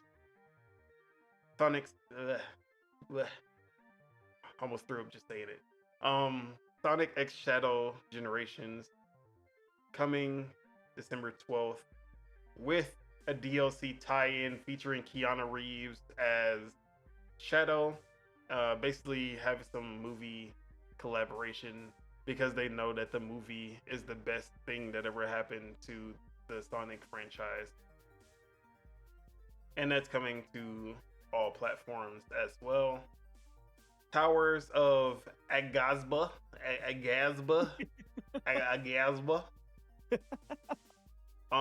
Yeah, that one's coming to PS5 and PC, I believe. Actually, let me make sure. I don't remember if this one was coming to Xbox or not.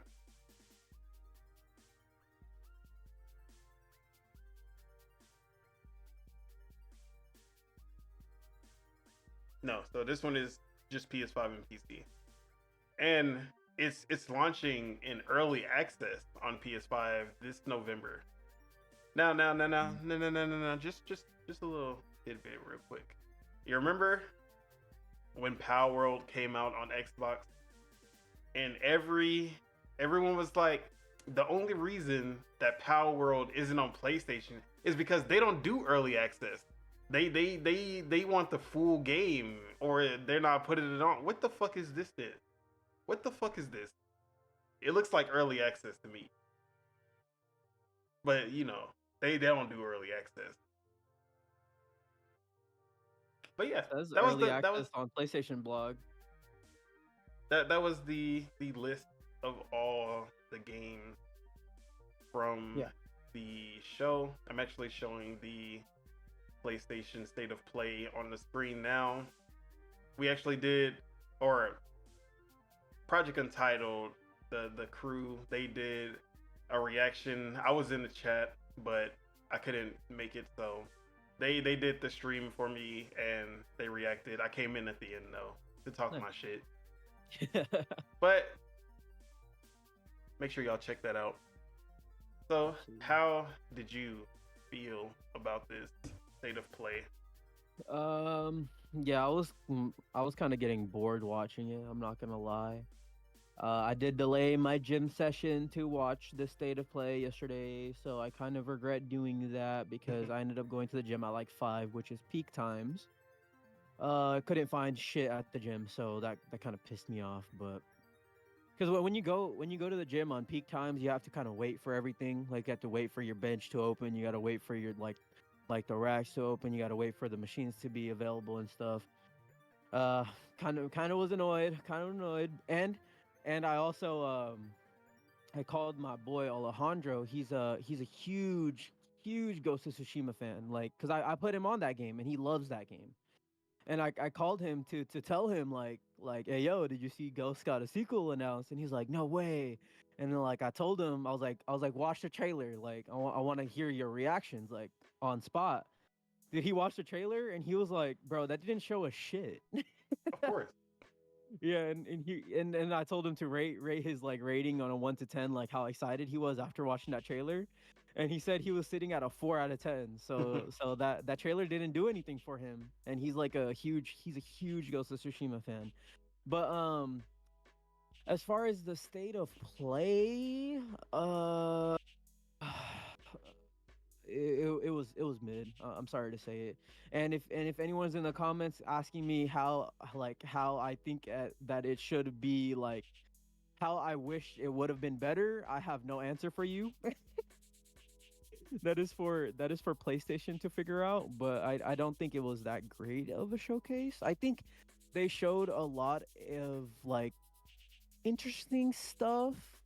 At least with the third parties go. Zero Dawn remaster is not interesting at all. That actually that kind of pissed me off because I a little bit of like a part of me thought that maybe they won't do it and that the leaks were the Lego Horizon game earlier this year. But when I seen it and I was like, wow, they really are doing it. But $10 upgrade, I guess it's not that big of a deal. Um, let me see. Alan Wake 2, I'm not really that into Alan Wake, but it's cool that it's getting DLC. I thought the game fuck, what is it? It was kind of like that Souls-like survival game. Which one was that one called? Hell is us. Yeah, that game looked cool. I thought Yeah. that game looked pretty cool. But for other stuff like Midnight Walk, they didn't really show anything of the game. They kind of just showed like cinematics almost. And the For making of that, kind of, but yeah, nothing of tangible gameplay. It looked interesting as exactly. hell though. Yeah, That was the art one of style is their really cool. few exclusives. Mm-hmm. Yeah, the art style is definitely really cool for that game. I mess with creators like toying around with different art styles because it kind of has that South of Midnight art style almost. You know what I'm saying? Yeah, they But just take it to the. They take it all the way with the claymation. yeah, exactly. But yeah, I mean the Stellar Blade stuff was cool. I'm still looking forward to playing that game this year, hopefully. Monster Hunter Wilds, I'm on the train. I don't really need to see more of the game. I'm gonna get it. VR stuff, I don't have a VR headset, so not really that interesting.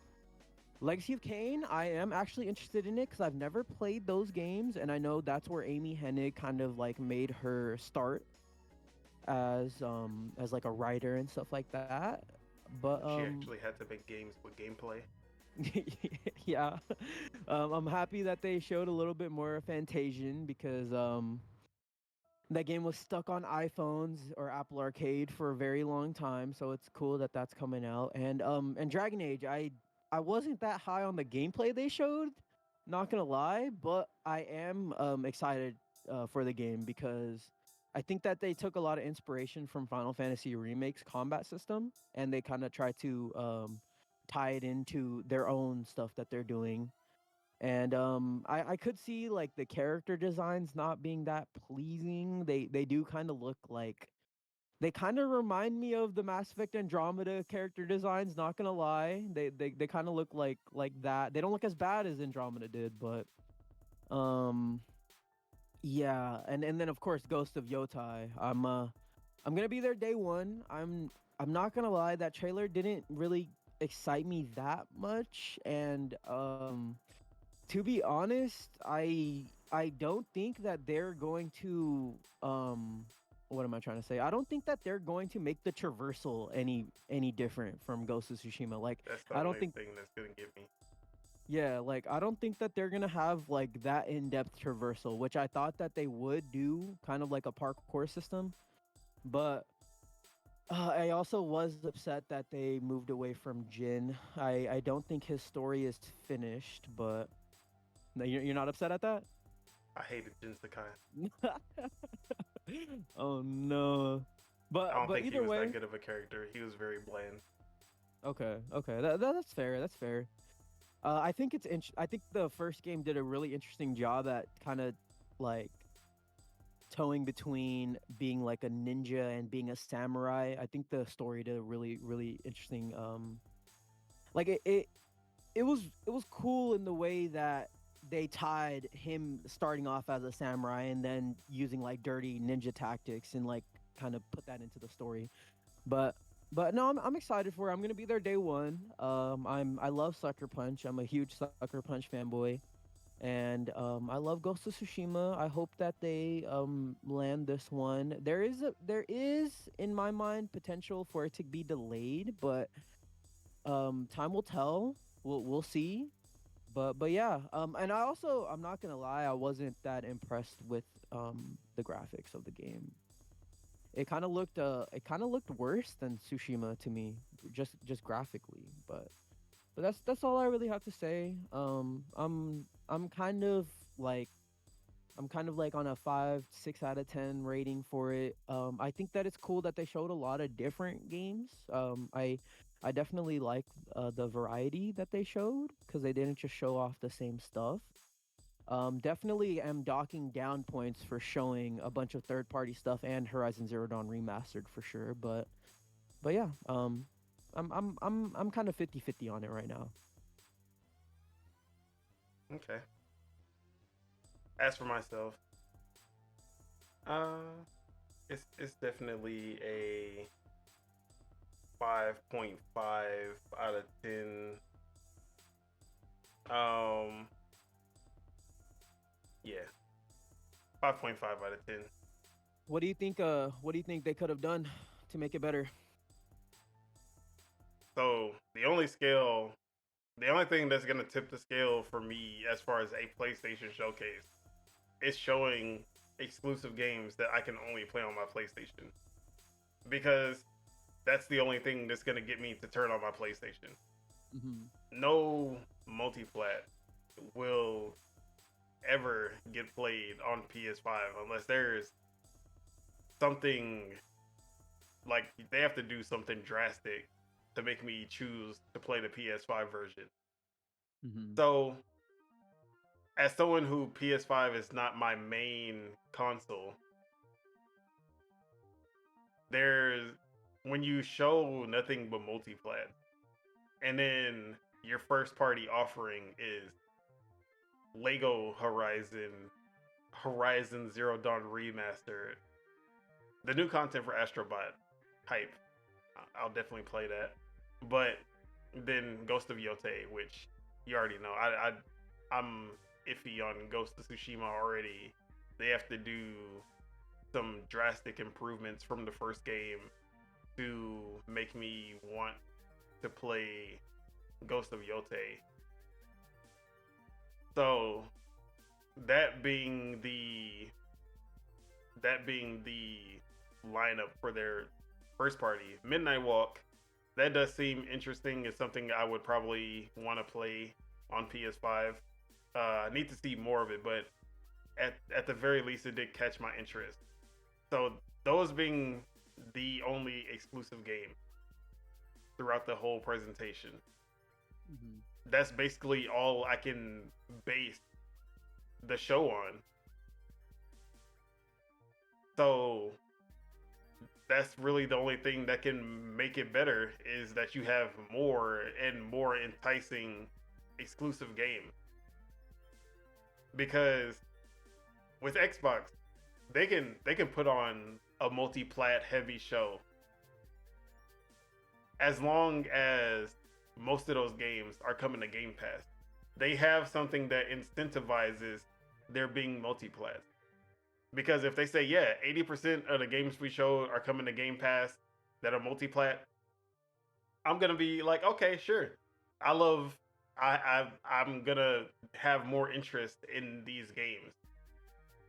With Nintendo, a lot of the games that they show during directs, they're multi-plat, but I have that portable option where a lot of those games, especially like indie games, the pixel art games, I'm gonna most likely be playing those on my Switch because I just enjoy playing games portably, and I want to play those games on my Switch versus my PC or my Xbox.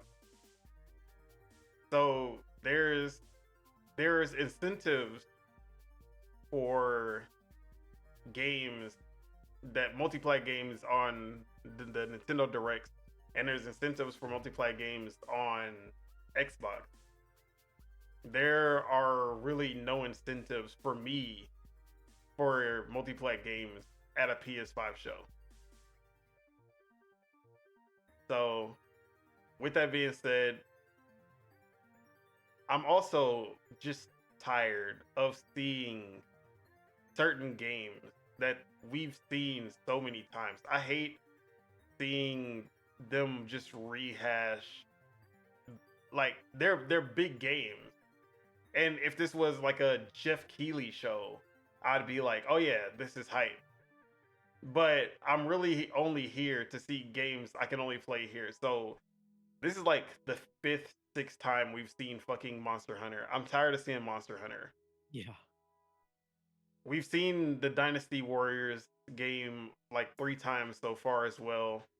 Fantasian has been in everything from Nintendo Directs to like Game Awards. Like I'm Fantasian, tired of seeing you. Or not Game Awards, Summer Games Fest. Um yeah, so I'm getting tired of seeing those. Stellar Blade, tired of. I mean, I guess they did show new content, but Sonic, stop showing Sonic. But yeah, as far as the games I'm interested in, I already said Midnight Walk. The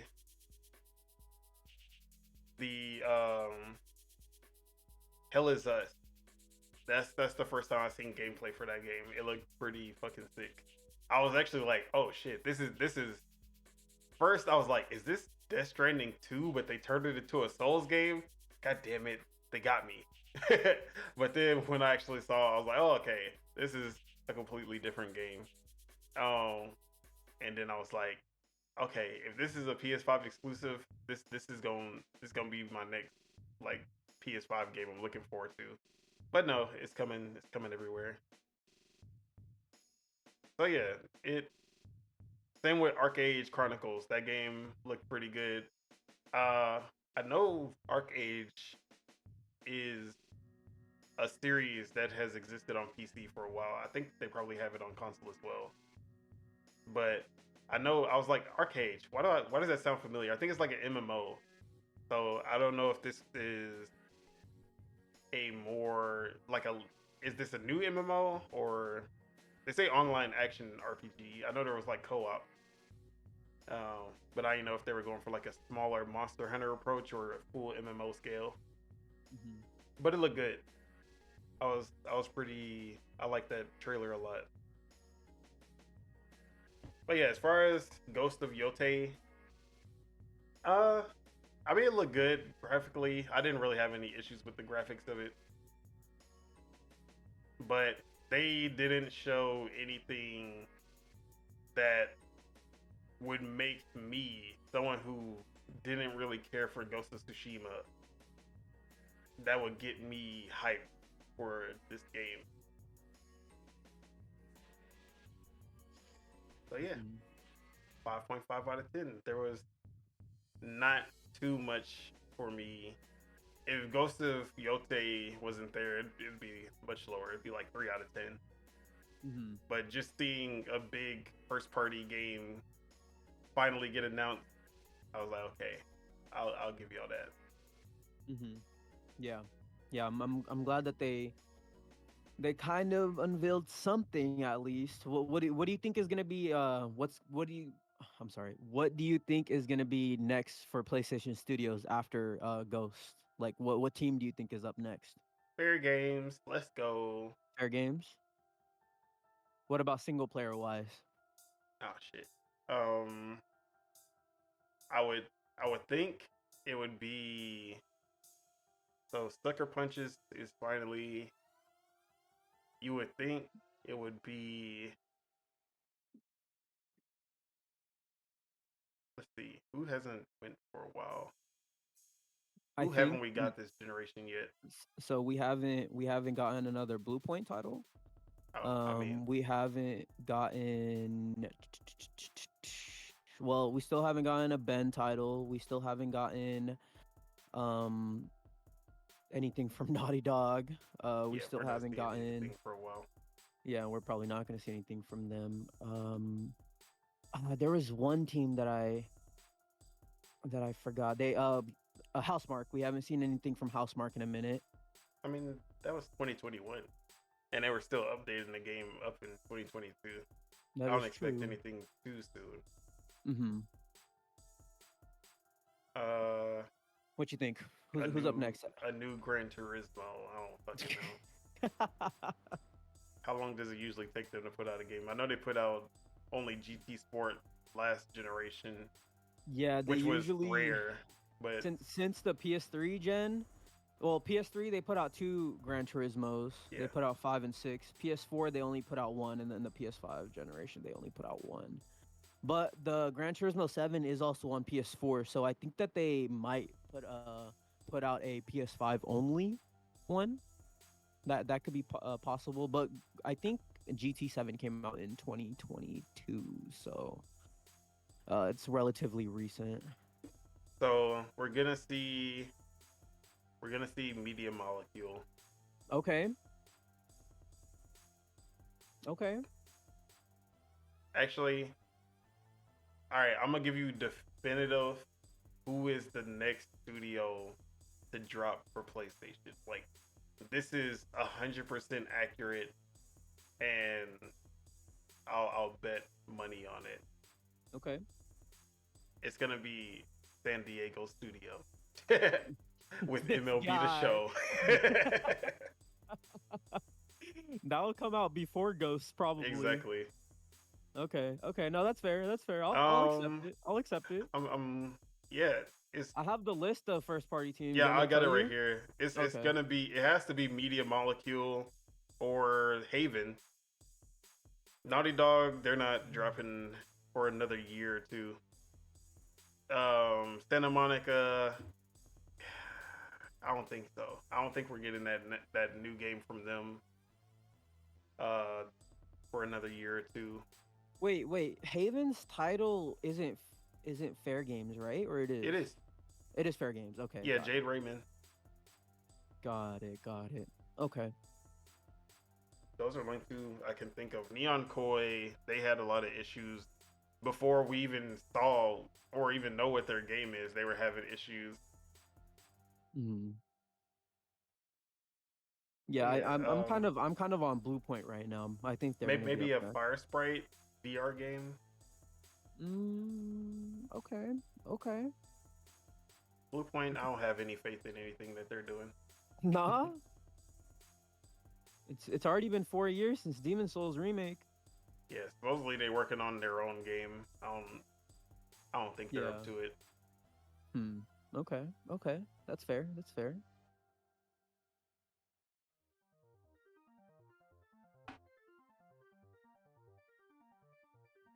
That is fair. That is fair. But yeah, okay. And then I just got one last question. When do you think this is coming out? Ghost of Yote. What month? What month tentatively? October 2025. October. Okay. Okay. What I about you? think it might. I think that they're shooting for that summer window, just like with the first one. But like I said, I think that there's potential for this one to be delayed. But yeah, that's all I have to say about the state of play. All right, so that is the state of play.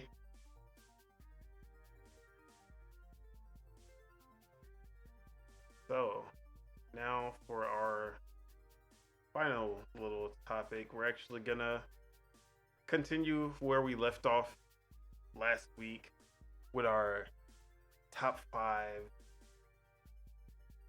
So let's go ahead and get right back into that. Sure. All right.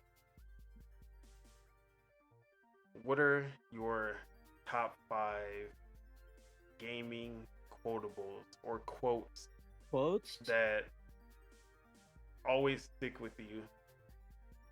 Sure. Let me look for my. All right. So one of the ones that I have written is it's super popular is war never changes, and of course that is from Fallout. You want me to just give all mine, or you want to Yeah, do go like ahead. back and forth? Okay. No, go So that's give it. one. Another one is from I got two for Metal Gear. Obviously the one where it's like Snake, Snake. That's obviously a famous one, but the one that I love saying is "Kept you waiting, huh?" I love that one. That one I believe that they showed that in a trailer. Yeah, I think that was. Which one was that? I think it was a trailer for Ground Zero. Yeah, where it was the one where they made it seem like the trailer was something completely unrelated to Metal Gear, Yeah. and then it was actually like Kojima tricked everyone, and it was actually Metal Gear Solid, and then he Mm-hmm. said, "Kept you waiting, huh?" Yeah, I remember that. Yup. Kept you waiting, huh? I have one from Portal. Obviously, the one where they're talking about lemons. I'll say the whole quote. When life gives you lemons, don't make lemonade. Make life take the lemons back. Get mad. I don't want your damn lemons. I love that quote. That quote's so fucking stupid. And then another one from Portal I got is science is not about why, it's about why not. Everything Cave Johnson in Portal 2. It's quotable. Yeah, bro. Cave Johnson has some of the best dialogue in any game. Sure. Yeah. No, absolutely. I have one that is from Kojima himself. So this isn't from a video game, but his quote is, "We don't make games for the gaming industry. We make games for the players."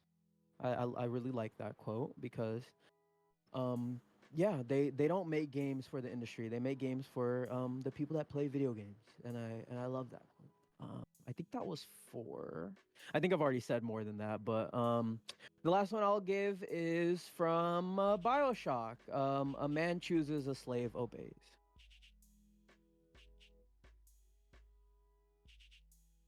Okay. See, mine I didn't have cool quotes. Just quotes that always get stuck in my head.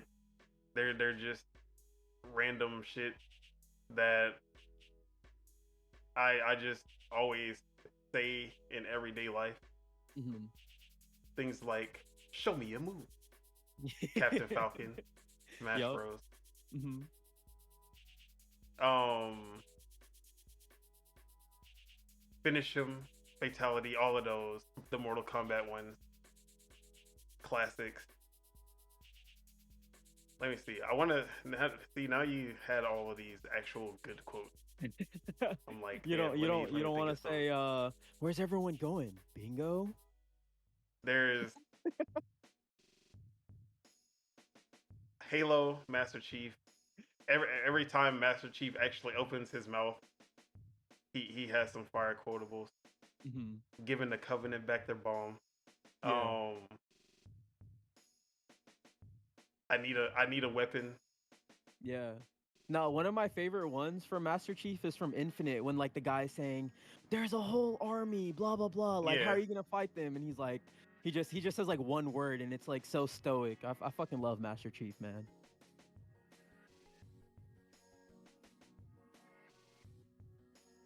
See, now you got me want to change up my shit. Bro, Now I just say gotta what you think of just some say what cool you ones. had. Nah, bro, just give me a Kingdom Hearts quote. Oh, bro, May your heart be your guiding key. don't get me started on Kingdom Hearts quotes. It's gonna get cheesy as fucking here. Let me My see. friends are my power.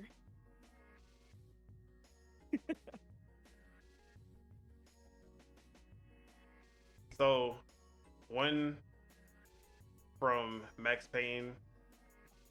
There are only personal apocalypses.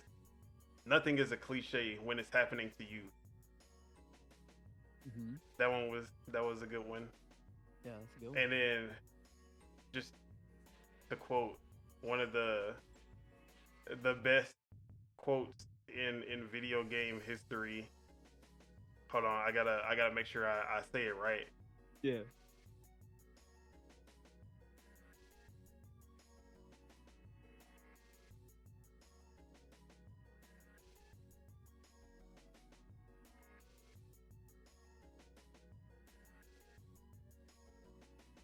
Hold on. I need the actual.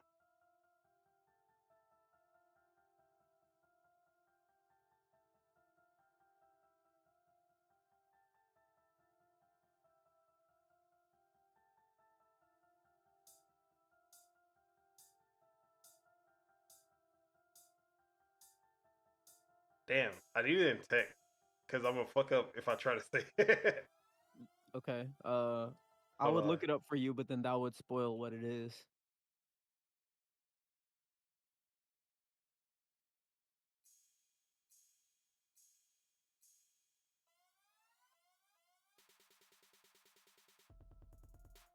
Overkill.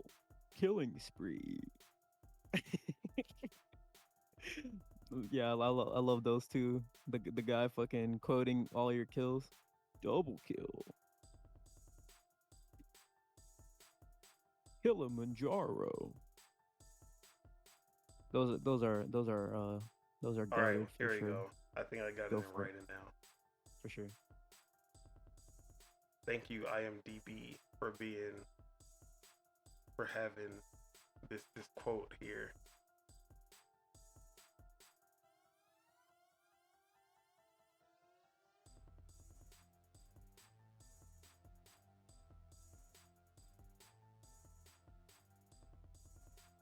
Where we at? Where is it at? There we go. Okay, I found it. All right. I'm gonna put on performance for this one. I have Yeah, do it. to. Aw, nigga, don't hate me because I'm beautiful, nigga. Maybe if you got rid of that old yee ass haircut you get some bitches on your dick. Or better yet, maybe Tanisha will call your dog ass if she ever stop fucking with that brain surgeon or Laura she fucking with. Nigga. Yeah, Single that quote is handedly, goaded. That the quote is goaded. one of the best quotes in video game. You seen all those like those mods that people like change the characters up into different characters and Yeah. shit doing the quote? Dude, that shit is so funny. Yeah, sure. All right. Okay. Next top five. Yep. What are your top five gaming achievements? Some things, either some things you pulled off online or actual achievements or trophies that you were able to get that were pretty challenging. Yeah, yeah. So just some that come off top of my head. Definitely getting the Sackboy Big Adventure Platinum. That's one of the that that last challenge is one of the hardest platforming challenges I've ever done. So that's probably number one in my achievements. I don't have that many rare plats, I would say. I think I rarely play games on hard or the hardest difficulty, so I won't say that.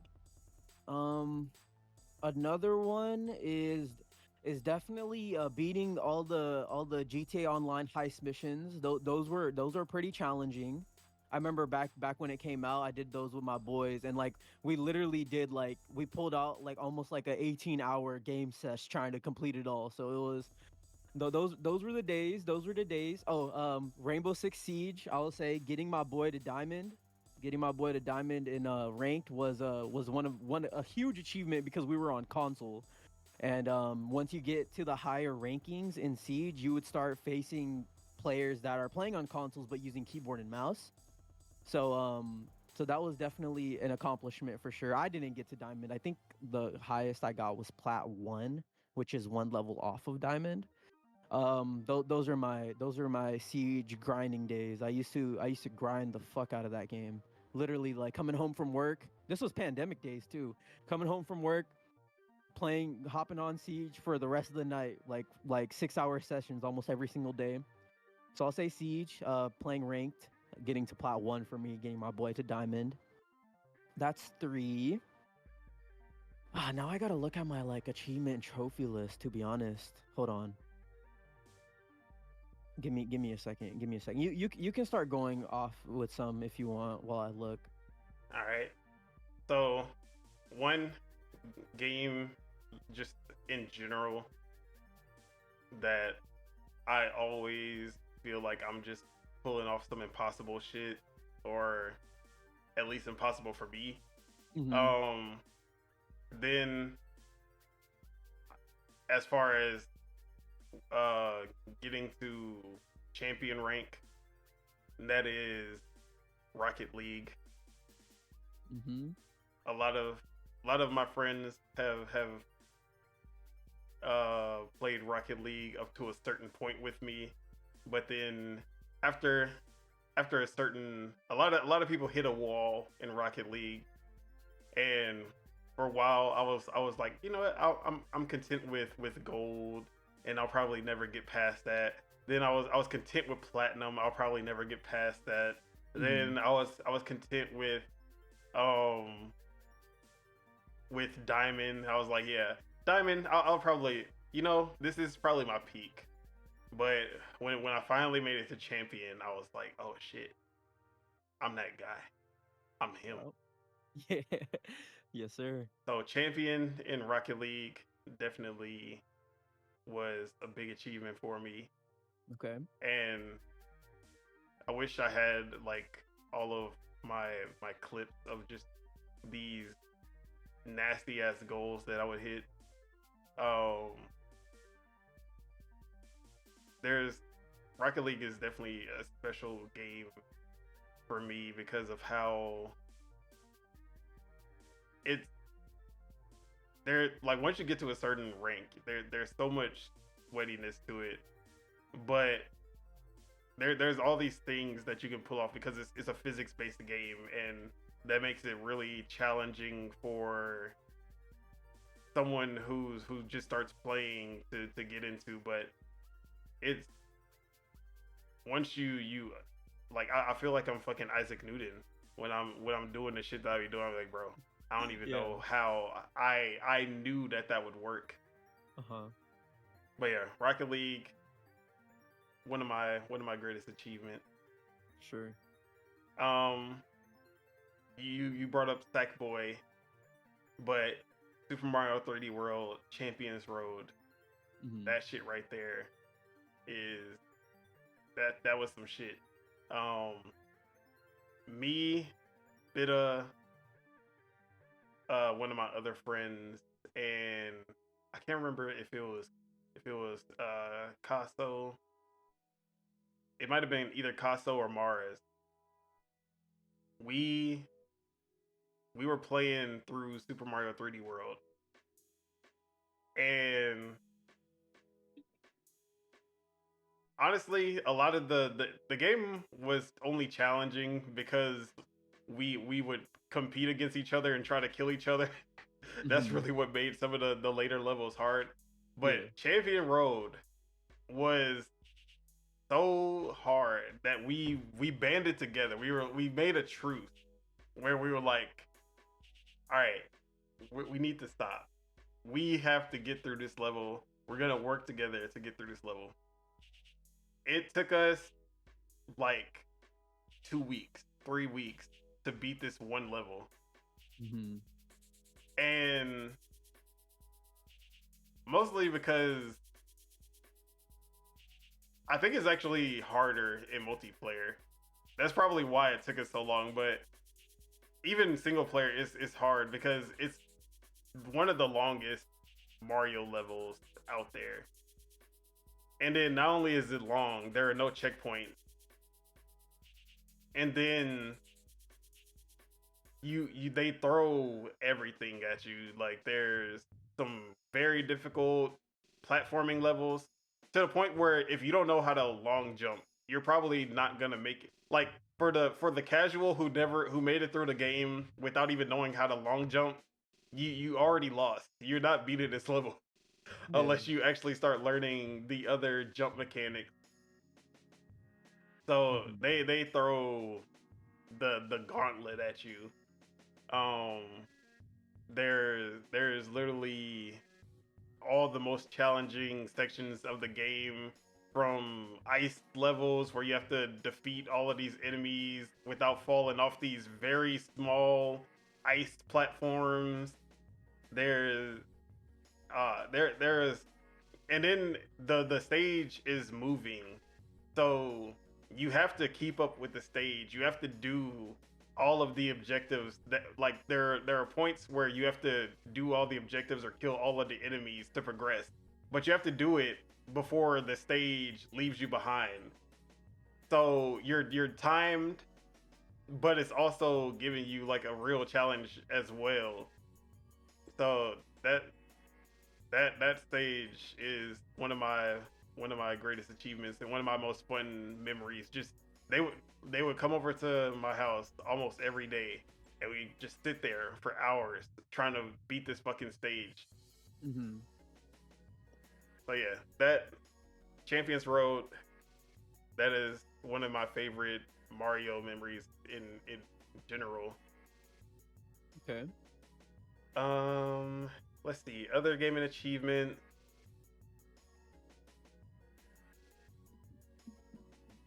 I got my last two if you want me to go. Yeah, go ahead. Okay, so I looked through my trophy list. I looked through my achievement list too. I didn't see anything of note, but in my trophy list, I seen that I platinumed Uncharted 4, and I remember how fucking hard that platinum was because not only do you have to play the game on like the hardest difficulty. I did this back in 2018, so I did it a while ago. You have to play the game on the hardest difficulty, but you also have to speed run the game. Like you have to beat the game in under, I think it's like 6 hours or less or something like that.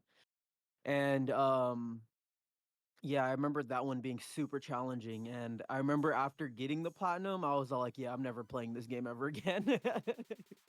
But so that's my fourth one, and then my fifth one. This is gonna be kind of a cop out, but it's all the games that I reviewed this year. I'm so proud of my reviews because I didn't think that I was gonna put out 4 reviews this year because they take so much effort and time to do. But I put out 4 reviews: Rise of the Ronin, Sandland, College Football, and then The Plucky Squire. So those are that's a huge achievement for me personally. That's what's up. That's not a cop out. No, okay, for sure. All right, for me. So back to number three, Halo One and Halo Three, Legendary. Mm, You already yeah. worst experience of my life, especially Halo One. That was fucking miserable. The library on Legendary is some of the just the most disgusting like levels I've played in any game. I hated every second of doing that. Yeah, yeah, bro. Yeah, for sure. Um, But they're fucking fun when you're playing with people because everyone's having a shit time. No, it's not. No? Me and Spitta were both miserable. Okay, okay. The only one I even tried to do legendary run on was Reach, but I never finished it. Um, I'll always remember 10th Prestige, all gold guns on Modern Warfare 4, For sure. or when I say Modern Warfare 4, Call Modern of Duty 4 and Modern Warfare. Yeah. The last game that I even attempted, I was like, yeah, I'm not doing all this shit over again. Yeah. And Prestiging then isn't worth it in my opinion. It's like it's because you got to unlock all your shit over again and stuff like that. It's like I just much rather just play the game at that point and not prestige. But anyways, that's why it was the first and last game that I did it. yeah, yeah. And then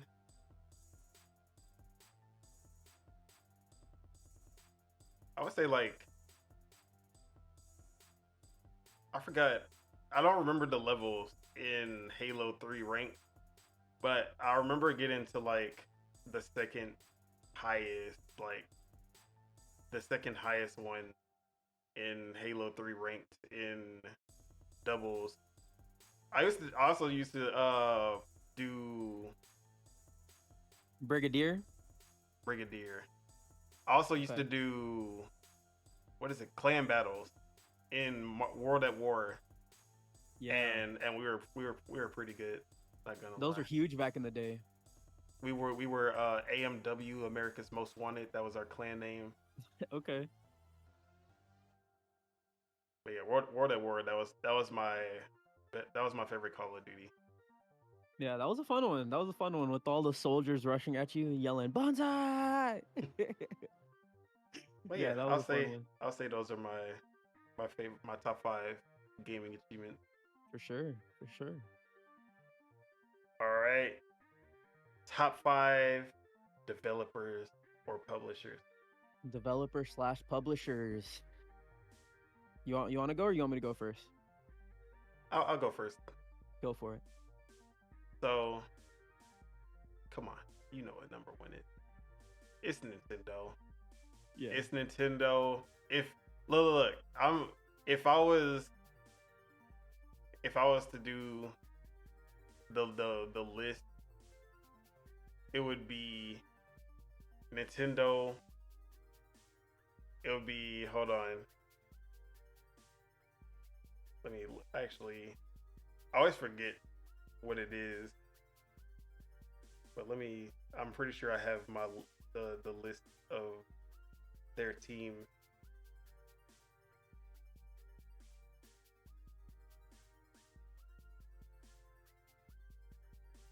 So Nintendo EPD3, that's the Mario team, the 3D Mhm. Mario team to be exact.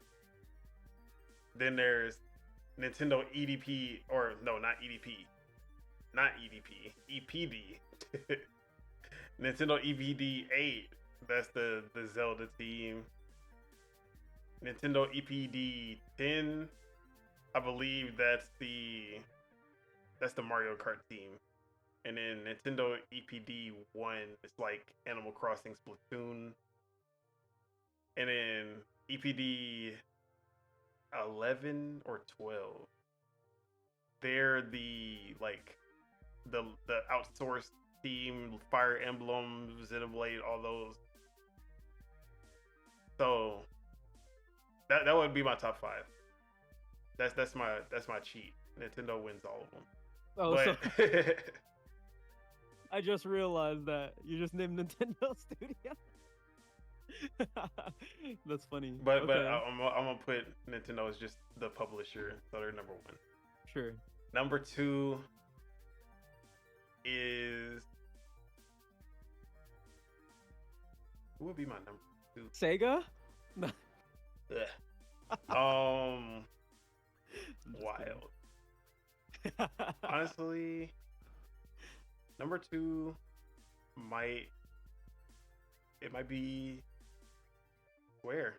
like in Okay. all of history. Yeah. Maybe not recently. I'm kind of losing my love for Square, but as far as from my childhood to now, Hmm. Square definitely had a big part.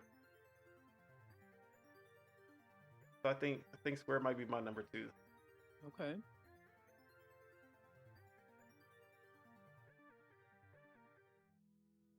Um, Ubisoft, not number three, maybe number five, but Ubisoft from Xbox and Xbox 360 era, killer, untouchable. Hmm. Everything that they put out was fucking gold. Yep. Even I even outside of Watch Dogs, and yeah, outside of Watch Dogs, their early Xbox One stuff was really good too. And I guess Unity, because Unity launched pretty bad. So I'm gonna put Ubisoft like number five. Rockstar, I'm gonna put them at number three. Not Take Two as a whole, just Rockstar, the developer. Got it. All notice all of these have declined in my they've declined recently in how much I love them because of whatever they're doing nowadays. But definitely back then they were all top tier. And then number four, I'm gonna say Capcom. So Okay. yeah, Okay. Nice. Okay. Not a bad list. Not a bad list at all. You ready for mine? yep. Go ahead. Okay, so I got a list of a bunch of devs. Number one, I'm gonna go with Nintendo. No specific team, just all of Nintendo. Just because they fucking kill it every time. Even in the Wii U generation, they put out some really good stuff. So number one is Nintendo. Number two,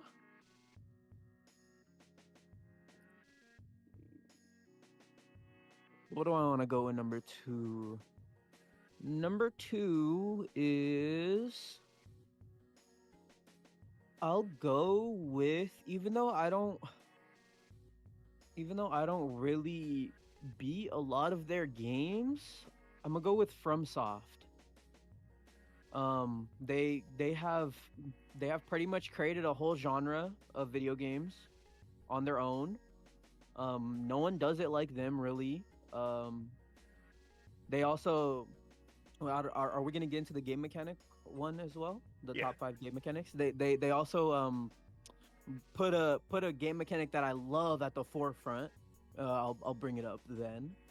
But yeah, FromSoft, they're amazing. You could potentially put Bandai up there. I know they don't work directly with Bandai, but I know they have a lot of games that they publish through them. But Yeah. you could put FromSoft and Bandai kind of together, I guess. So that's two. Number three, I have number three. I'll put Valve. Okay. They hit it out of the park every time. Even though they don't make that many games. I wish they made more. They can't count to three, which is unfortunate for everyone. But I'm gonna put Valve at three because they're good. They also lit a fire under Nintendo's ass to make their next console well potentially better, but we'll still see. But yeah, Valve is number three. Number four, I'm going to put. I'll just say Sony Interactive Entertainment. I love Sucker Punch. They're my goats. I love Insomniac, even though now they're kind of just a Marvel studio. Um, Naughty Dog, of course. You can't deny their lineage. Mm, I know you can deny their lineage, but I'm saying like the royal you. You know what I'm saying? But they're amazing. They have really talented developers. I'll just say that. I know lately they kind of just been doing the same shit, but I can't deny how much PlayStation has shaped me, as in like personally with Ratchet and Clanks and Sly Coopers and Uncharted's and all those type of games, God of Wars.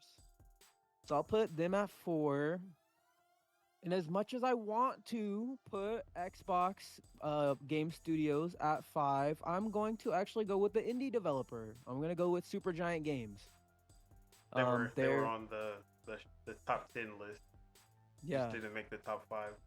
yeah, they're incredible, man. They're incredible. They make such interesting and beautiful looking games, and I think that like their art style is gonna last forever. You can go to Transistor or Hades or um Bastion. You can go to those games in 20 years and they'll still be like gorgeous. You know what I'm saying? And yeah, I'll keep it there. Can't get mad at that list. Can't get mad. Well, except for one, but you already know. For sure. All right, and then next, you already mentioned it. The top 5 game mechanics. Hmm. So I'll let you go first. Sure. What are your top 5? Okay, so I'll just quickly spit them out. Definitely Bullet Time from Max Payne. That's incredible. What an amazing mechanic. Anything that can let you slow down time, sick. I love it. Number 2, I as I mentioned with FromSoft, specifically with parrying with Sekiro, making parrying kind of like a game in itself. I love that. I absolutely love that. The third one is, hold on, I got a list.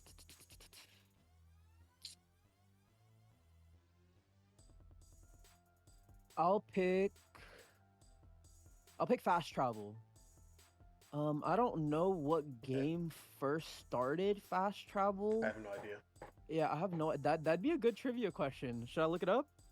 What Yeah, go ahead. game what originated fast travel? Travel in video games. Let's see what Reddit says. They're saying Dragon Quest 1986. Nice. That's what Reddit is saying. So I'll just go with that. So fast Shout out to travel. Dragon Quest. Shout out to Dragon Quest.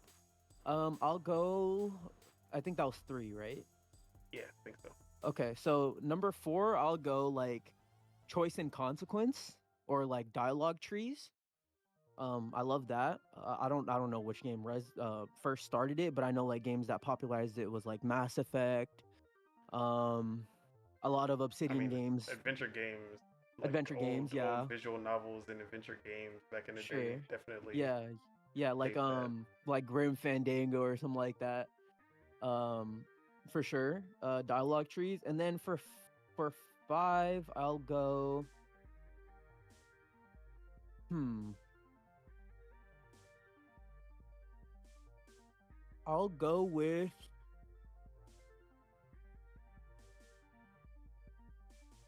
go with active reload for Gears. Okay. There you go. All right. Y'all already know one of mine from previous episodes. Which time? You know I love me some which time. Dodge at the right time, slow down time, or stop time. Always a great feature to have. Breath of the Wild, Bayonetta being. I mean, there was definitely games before it that used it. Some Capcom games, but Mhm. Bayonetta definitely popularized it for me at least. That's when I started seeing it in more games. But yeah, I love that feature. The I'm just gonna throw bullet time because you already said that, but bullet time also just as good of a mechanic. So let's see. Another mechanic that I love is even really just I love physics based mechanics. I know that's kind of broad, but Hmm. things like what you can do in Breath of the Wild, physics manipulation mechanics where you're able to like pick up objects and toss them, or um rolling a boulder down the hill to kill enemies. Anything that lets that has a physics engine that allows cool stuff like that to happen. I love those features. Um, three, open world. Love me some open world games ever since I want to say like Morrowind, honestly. Um, yeah, like Morrowind. I'm trying to think what was my first open world game. I guess there were some 2D open world type games even before I was playing like Morrowind and Oblivion. But what made me like realize what open world games were was definitely Morrowind on the Xbox. Sure. So let's see.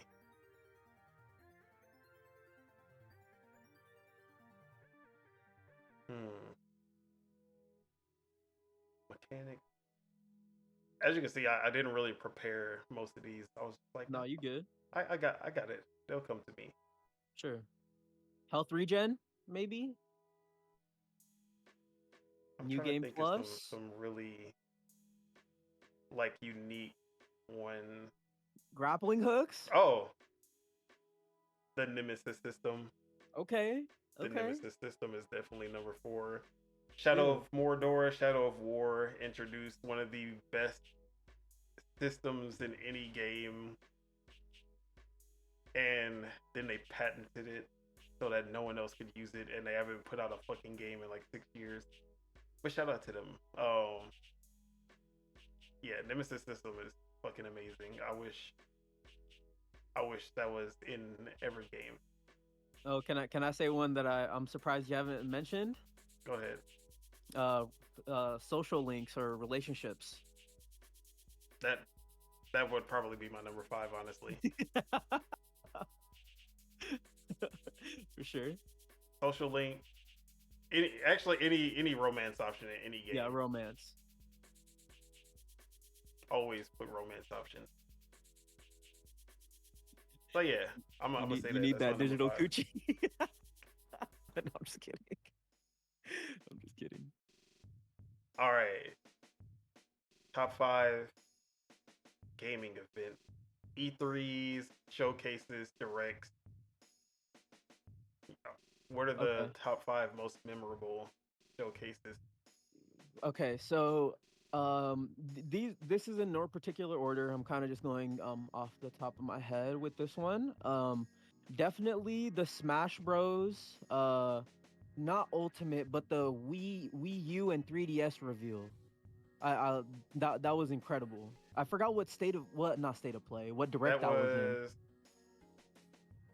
that was the let's see. That had to be E3 2014 Yeah, I with the when it had the robot chicken skits, and that was actually going to be on my list. E3 2014. That was one of the best directs that they've ever done. yeah. I think that might have been even before they chose to title it directs. I could be wrong though. But yeah, so Maybe there's that one. that was like their Um E3 showcase or whatever. yeah, yeah. Yeah, so that one was amazing. Um excuse me. I'll say E3 Sony presentation E3 2016, the one where they changed Final Fantasy Versus 13 to being Final Fantasy 15, and they changed what's it called? Oh no, that wasn't 2016. I think that was 2013 actually. Now that I'm Yeah, thinking of it. Um yeah, I think that was 2016 was when they revealed Final Fantasy 7 remake. 2016 was the E3 of Dreams. Yeah, that Final was the Fantasy E3. 7, Horizon Zero Dawn, God of War Yeah. 2018, Yeah. Last of Us Part 2, Mm-hmm. Days Gone. I think Yes, yes, yes. it had like basically their biggest games for the PS4 generation, all showing gameplay reveals in this just perfect E3. That one was gonna definitely be on my list as well. Yeah. So I'll say I think Ghost of 2016, and Tsushima then was there too. Maybe Spider Man was no, no, there. no. Ghost of Tsushima Okay, got no, announced in Spider Man was 2017. there though. Yeah, Spider-Man was there. Um. Okay, so I'll say that one. I'll also say 2013 when they announced fucking, was it 2013 when they announced I think Kingdom Hearts 3? 2013 was Kingdom Hearts 3 And then Final Fantasy and 15, right? maybe Final Fantasy 15. Okay, I think it was that one. If it wasn't 2013, then it might have been the year afterwards. But okay, I'll just say that one. I'll take those as two different entries. Um, I'll say another one is this is a specific moment, but the Metal Gear Solid 5 trailer with the girl singing in the background going, "Whoa." You remember that shit? That was in Xbox's Yeah, showcase. yeah. That was I that think was that was Xbox's Ground E3 Zero. 26. Yeah, E3 2013. But that trailer was fucking amazing. So I'll put Xbox up there for that one. And then what's a I'll just put this year's Xbox showcase as my last one. That showcase was really good. All right. Yeah. So as for myself, I already said Nintendo E3 2014. That one was I I wasn't back in that time. I wasn't even a Nintendo fanboy at the time. Mhm. But E3 2014, that's when I started to get into my Nintendo art. I had no interest in the Wii U until I saw that E3 and I was like, "Oh shit, I'm picking up one." Like within within the next few weeks, like I had one. Yeah. And they showed Bayonetta 2, Captain Toad, Treasure Tracker, full game, Codename Steam on the 3DS, Devil's Third, which I thought was gonna be good. RIP that game. Mhm. Fossil Fighters Frontier, Hyrule Warriors, Kirby and the Rainbow Curse. Then that was when they showed the new Legend of Zelda. Before we knew it was Breath of the Wild, we saw him with the blue tunic and everything, and we were like, bro, it was supposed to be an open world game, and we got to see like Miyamoto kind of explain the game. Mhm. Mario Maker, the first Mario Maker. Yeah. New Mario versus Donkey Kong, Pokemon Omega Ruby and Alpha Sapphire, the remakes to Ruby and Sapphire, Mhm. Pushmo World, Splatoon. That was when we got our first glimpse at the new IP that would end up changing Nintendo forever. Mhm. Smash Bros for the 3DS and Wii U, and then Xenoblade Chronicles X, Yoshi's Woolly World. Yeah, so that was the last one, Yoshi's Woolly World. So that lineup, I was like, oh, and then the robot chicken skits and seeing Reggie versus Iwata at the beginning of the Smash Bros. Trip, like everything about that direct was fucking perfect. Yeah. And I think For this was sure. before they were even directs. It was this was their E3 presentation when they were still actually like coexisting with E3. Mhm. So yeah, that this isn't number one or anything. I Yeah. don't think I have an order for this list, but that is definitely on there. The E3 of Dreams 2016, like we just talked about, 100% on there. Even though a lot of those games I didn't actually care for once I played them, that like the fact that every single game had some gameplay, except I think Last of Us Part 2. just showed the trailer at the end where she was playing the guitar, and then Joel Yeah. walks in. Mm-hmm. But every big game had gameplay, and then just dream announcements like fucking Final Fantasy VII Remake, like Horizon Zero Dawn looked too good to be true, and then it was too good to be true. Um, God of War 2018, we were like, bro, like, and everything they showed was crazy. Yeah. The Xbox showcase this year, definitely one of the great. Some nothing just like mind blowing, but it was just an all around just solid event. Like, it's as far as the quality and quantity, Game Pass, all of that thrown in together. This was just an A1 presentation. For sure. Let's see. Trying to think of some other ones. I think whichever PlayStation one had Kingdom Hearts 3, that automatically puts that in my list. Like, I literally teared up when I saw that Keyblade in the stand. I was like, bruh, it's happening.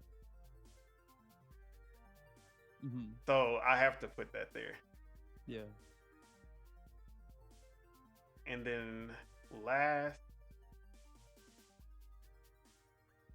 I would say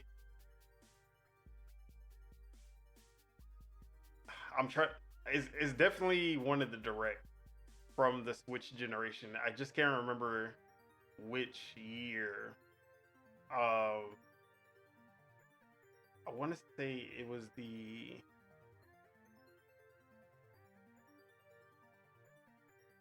honestly, I'll say the January presentation, where we saw like Octopath Traveler, Mario plus Rabbids from Ubisoft.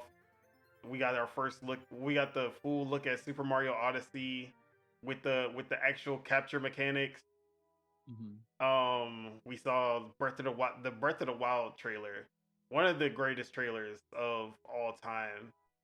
When that music kicks in, like I'm so upset that that song from the trailer wasn't actually in the game, because that is one of the best Legend of Zelda songs ever made. And then the fact that they put it in Smash Bros, because they were like, well, we're never gonna use this song anywhere else. Might as well put the shit in Smash Bros. But yeah, that trailer was fucking amazing. Uh, so yeah, that's gonna be my number 5. Okay. Yeah. All right. So now let's kind of step away from gaming for a bit, and let's go to another medium. Top 5 movies. All right. So do you want to split this? Do you want to do top 5 movies, then shows, then anime, or do you want to do all together? Let's do it. Let's do it all together. Okay. Top 5 movies, shows, and anime. Okay. You want me to start? Yeah, go ahead. Okay. So I'm gonna pick a Shinshinero Watanabe anime, of course, but I'm not gonna put the one that everyone is thinking of. I'm gonna put Terror in Resonance. That's one of my favorite shows. But really, any one of Watanabe's shows can be on here for me. Hold on, I got a list for this too on my phone. Movies. Okay, so that's one. The Terror in Resonance. Two, I'll put I'll put this movie. I don't know if you've heard of it. It's called The Girl That Leapt Through Time. Oh yeah. I think I fucking love that movie. That movie is incredible. Hold on, I've watched. So that's one of them. That's two. I'll put a live action one for three with real people. Let me think. I'll put Mad Max. I'll put Mad Max Fury Road. That movie's great. A1. I still haven't seen the sequel. I still need to see the sequel. Number four. This is gonna be a funny one. I'll put another real one. I'll put 500 Days of Summer. I'll put that at number four. That's a good one. I love that movie, and I really like Joseph Gordon-Levitt as an actor. I'm kind of sad that he doesn't do as much anymore. That's kind of sad. And then for five, I haven't put an anime yet. Or no, I put Terran Resonance. You put two anime. I put two, yeah, because I also put The Girl That Loved Through Time. Let's see. I'll put The Lord of the Rings. I'll put The Lord of the Rings. I'll put that at five. You've lost me as a friend. You're one of them. I mean, okay. If not Lord of the Rings, then Oh no, fucking you don't gotta Princess change your list. Mononoke. I'm just messing with you. I'll put Princess Mononoke at five. I have yeah. I have a disdain for Lord of the Rings. Okay. Maybe it's because I watched it too late. I didn't really watch it until like 2-3 years ago. Yeah. I just don't understand what is likable about it. Okay. I also just don't fair. like fantasy in movies for the most part. I find fantasy for the most part pretty boring. Even I mean, I don't really like most typical fantasy games. Yeah, because you don't like either. Witcher either. Yeah, I fucking hate The Witcher. Yeah. Yeah. But that's more of a gameplay thing. Also, Okay. I don't find it interesting that much either. Yeah. But yeah, Lord of the Rings, I just could not get into. It's one of my girlfriend's favorite franchises, and she wanted me to watch all three, and Yeah. Did you I had watch to the break it director to her. cuts? Oh my god, hell no. There is no way I would even attempt to sit through that. Yeah. But me and Neo used to go at it all the time about like go back and forth about how like Lord of the Rings. But yeah, man. So for me, One Piece gotta be there. The GOAT, the greatest piece of media, of any media ever made. I'll watch it someday. Then number two, Forrest Gump, one of the greatest movies. I know it's very cliche, but that movie it has everything. Has some action, it's funny as hell, it has some good moral lessons, like romance. It has literally everything. It's a perfect movie, honestly. TV shows,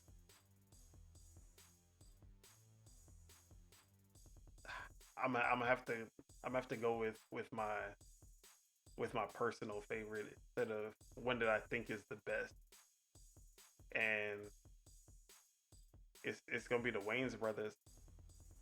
Okay. The Wayans Brothers, one of the best comedy sitcoms ever made, the best comedy sitcom ever made.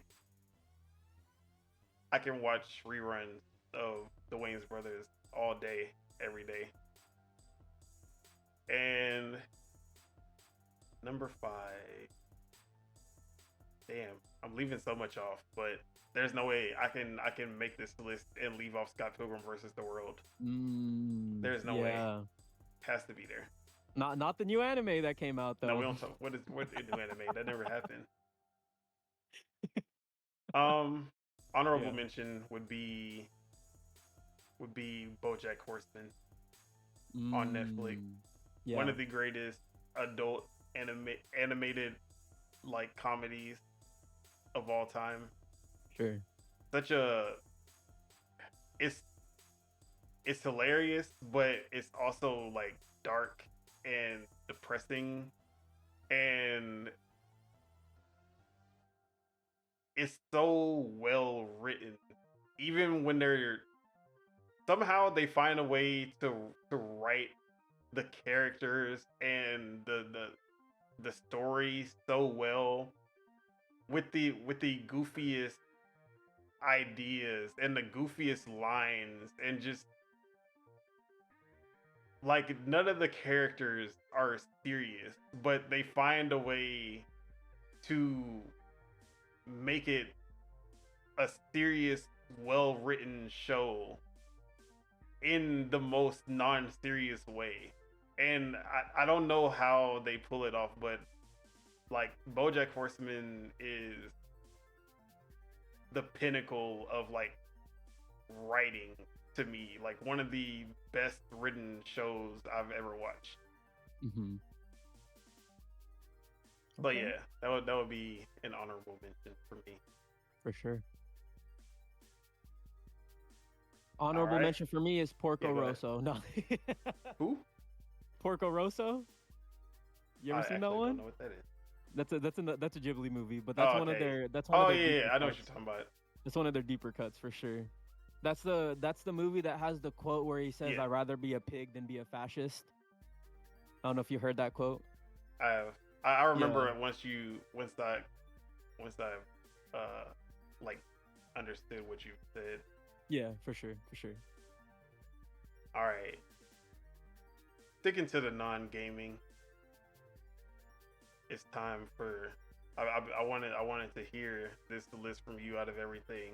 Okay. Top 5 albums all time. Top 5 albums of all time. So I want to preface this by saying that when I first started listening to music, I did listen to a lot of the stuff that my sister listened to.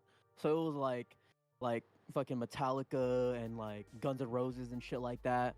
But I don't really resonate with that stuff anymore. But I still have it in the back of my mind, Nirvana, stuff like that as well. But a lot of the stuff that I'm gonna list is all more contemporary stuff, and it's mostly with rap / R&B / hip hop.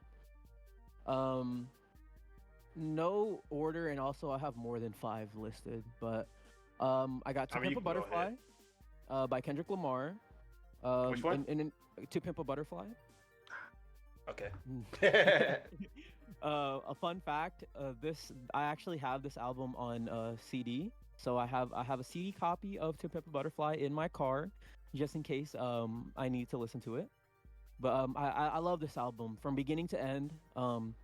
The way that he builds upon a poem throughout the album, like he gives you one line, and then in the next song he'll give you another line, and then in the next song he gives you another line, and then to culminate the album, he gives you the whole poem, and then he adds on another one. And then he talks to Tupac and stuff like that. But To Pimp Butterfly, a really amazing album. I loved it. Still listen to it to this day. I still listen to almost every Kendrick Lamar album to this day. Can I talk shit about Go ahead. Butterfly for just a, Yeah, go ahead. Go ahead. I'm sorry, but this is so To Pimp a Butterfly is an amazing album. When you listen to it for the first time, it's as a project, it is an amazing album, right? But this is how I feel about To Pimp a Butterfly. It's a great book that you read it and you're like, man, that was amazing. It'll stick with me through my memories. Mm-hmm. But it's going on the shelf. And I'll probably read this book maybe once every 2 years, like every year maybe. Yeah. But for the most part, I will never really come back to this book like that. It's not something that'll be a part of my daily life. That's how I feel about To Pimp a Butterfly, because Okay. As a project, it's amazing. Yeah. But the songs individually, I don't love them as single songs. Okay. And I always felt like, yeah, I listened to the album and I'm like, man, this is great, but I would never listen to the majority of these songs by themselves. If I'm gonna listen to Pimp a Butterfly, I'm gonna listen to it from start to finish. Finish. Yeah. But For I'm sure. not gonna pick any, like, 80% of these songs. If it comes on in my shuffle, I'm probably gonna skip them. That's Okay. how I feel about the Pimp a Butterfly. That's fair. That's fair. Well, the main reason why I have it on here is because it just has so many themes, and like I really like the whole theming of like the butterfly and the cocoon and stuff like that, and the caterpillar, and how like even just me thinking about it, I'm getting fucking goosebumps. But in the last song called Mortal Man, he kind of ties it all together in this like beautiful like knot, like kind of saying how like the caterpillar looks at the butterfly with like envy, right? It looks at it with jealousy, but it doesn't realize until it builds itself the cocoon and then becomes a butterfly. It doesn't realize that the caterpillar and the butterfly are one and the same, even though they are completely different. So I just kind of really like the theming that he goes for in that album. But okay, so that's one. Uh, number two, this is kind of a cop out, but I put both of Frank Ocean's albums, Channel Orange and Blonde. What do you mean both? Incredible. Channel Orange and Blonde, those are two different albums, but We not going to include Nostalgia Ultra? oh, Nostalgia Ultra, and then you could include also Endless as well, his Apple Music exclusive when back when they they did exclusives and shit. Well, he did that to get out of his contract, so that makes sense. But yeah, you can put Nostalgia Ultra in there as well. But Channel Orange and Blonde, those albums are incredible. Again, like front to back, like just amazing songs. And man, Frank Ocean, he needs to release something. It's already almost becoming fucking 10 years since Blonde, but yeah. So that's number two for me. Number three, it's also two albums, but I have to put it because I love this artist so much. But I got Isaiah Rashad with Sylvia Demo and The Sun's Tirade. I think Sylvia Demo is a little bit better than The Sun's Tirade, but those are both really good albums. Another TDE artist as well. Number three, I have I'll put 808s and Heartbreak on there. Really, you could put any of Kanye's albums except for Vultures, I think it's called. And maybe Jesus is King, but really, you could put any of Kanye's albums on here. But my favorite is 808s and Heartbreaks, just because it symbolizes a shift in genre. It symbolizes like It symbolizes the entirety of hip hop changing forever. exactly. No, you put it best, and there you go. So that's I think that was number four, right? Yep. Okay, yeah, that was number four, and then number five. Well, I'll give my honorable mentions after this, but number five I have "Care for Me" by Saba. That the album came out in 2018. Another incredible project, front to back. He tells a story about his cousin getting killed and stuff like that, and he tells a story about like him growing up in Chicago and all like the trials and tribulations that he faced. Just another incredible album. And my honorable mentions I have are from Solange. The album is titled "When I Get Home." I really like that album. I like the album before that too, but this is the album that she performed at Camp Flog Gnaw in 2019. So I literally listened to it live. And Solange is great. I this is kind of a hot take, but I think It's she's a not. better It's I not. think she's a better artist than She is. Beyonce. Okay. She is. It's not even close. Yeah, for sure. So I got Solange, When I Get Home.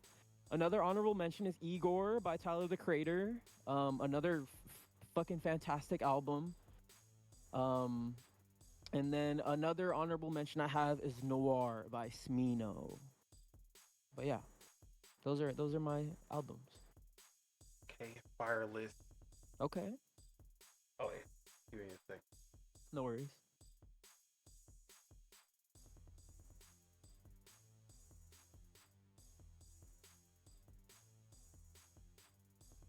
All right. Number 1 through 5 is Kanye West. The no, it would literally be number 1, My Beautiful Dark Twisted Fantasy. Number 2, Graduation. Number 3, 808s and Heartbreak. Number 4, what would I put number 4 as? Jesus. Okay. Number 5 would be Late Registration. That would literally be my entire list. And But what an I'm just incredible gonna album run. I would just put number 1 as Kanye West. Okay. Number 2 is number 2. I'm gonna say Igor, and then I'm just gonna put Tyler's recent 3-album run, from Flower Boy to Call Me If You Get Lost. yeah, Call Me If You Get Lost. All 3 of those, but Igor especially is the standout. Mm-hmm. And well, let me go back to My Beautiful Dark Twisted Fantasy would be the standout as far as Kanye West goes. For sure. Literally, it's what I call a perfect album, where as a whole the album works, and it's a very cohesive project, and it has a theme, and that theme is realized well. And then at the same time, if you were to take any song from this album, you could make it could be a hit single just by itself, because every single song on there is a banger by itself.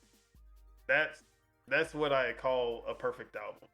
And Kanye does that many times in his career, where he, like, you can take the individual songs and they're all, at least 80% of them, like they're hits, but then you put them all together and you get an even better project. Yeah. And that's how I usually rate albums. How good are they as a whole? How cohesive? How do they complement each other? And then if you were to separate them all, how good are these songs individually? So something like Igor, I feel is, as a whole, because it's telling this whole story about his relationship and everything, and I love that project as a whole. But there are some songs on there that I wouldn't. There are some songs that they work well as a filler for the album and the theme, but as its own song, some of them don't hit as hard. But there are a lot of fucking bangers on Igor as well. So, Mm-hmm. and then I would say, like, Call Me If You Get Lost it's probably the least cohesive out of the 2, but like almost every single song is a fucking banger by itself too. So yeah. Okay. So yeah, definitely that's my 2. Frank Ocean, you stole it, but definitely, like, Blind especially, but Nostalgia Ultra and Channel Orange and Endless, all amazing projects from start to finish. Frank Ocean, honestly, wouldn't mind if he never put anything out. I don't, just because I don't want his legacy to be brought down if he didn't put out something as good. But Mm-hmm. yeah, his legacy with just those 4 projects is a perfect, like, he's 4 for 4. He's Wendy's 4 for 4, bro.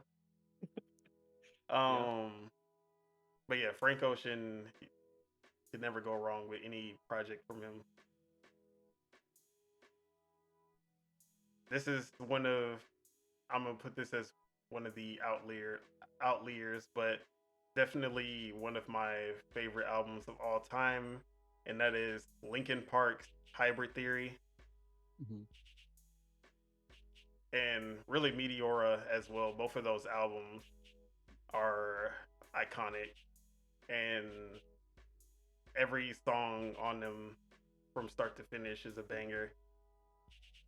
Mike Shinoda with the raps and Chester Bennington, that mix was just, as a kid, as a teenager, that was just like peak. I was like, bro, this is it.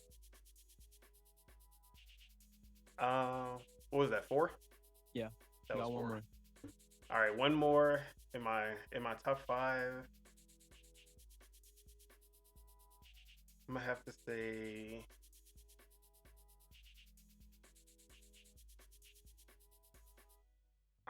say, damn.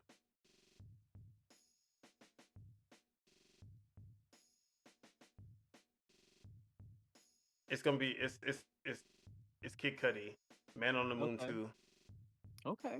Man on the Moon 2, and you can even put Man on the Moon 1. Um, Man on the Moon 2 is, that album made me want to be depressed. Like, you know, when you, like, you have nothing to be depressed about, but you hear, like, or you watch something depressing, or you hear something depressing, and you just like, man, I just want to be depressed so I can really feel this.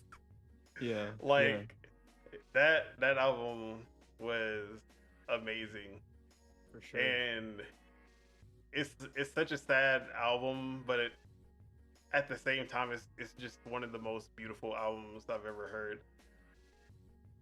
Same with like 808s and Heartbreak.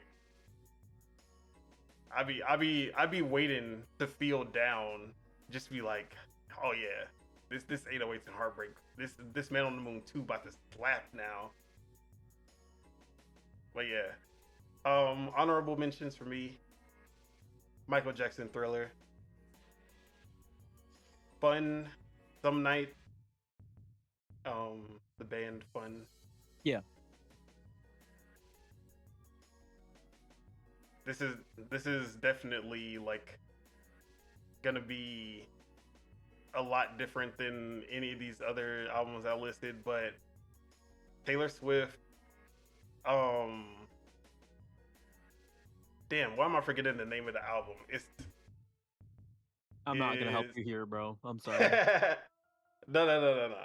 Taylor Swift Folklore is is amazing, and it's because it's the least Taylor Swift album that she's ever made. Because I've never really been a huge Taylor Swift fan, and she dropped this during the pandemic, and I always give music a try, like when they blow up, Yeah. even when I'm not like the biggest fan. So I gave it a try, and I was actually blown away. I was like, bro, this is not Taylor Swift. Hmm. Um, yeah, that album, from the themes and even just the individual songs, it was just good from start to finish. Less poppy stuff, more, honestly, it was closer to a Bon Iver album, which I do have a Bon Iver album in my honorable mentions as well. Okay. I love Bon Iver, Yeah. and she actually had Bon Iver on there as well, Justin Vernon from Bon Iver. So it was a really good album. The least Taylor Swift album that she's ever made. That's why I love it so much. But yeah, I'm gonna leave that. I'm gonna leave it at that with my honorable mentions. Sure. All right, going on to the Right. next one. We can we can probably knock these out in the next by 8 o'clock. Yeah. I think there's only one left. Uh, Oh no, there's two. There's There's four. no. There's four left. Yeah, yeah, yeah. You're right. You're All right. right. Sticking on music, but video game music. Let's Mm-hmm. get top five video game soundtrack.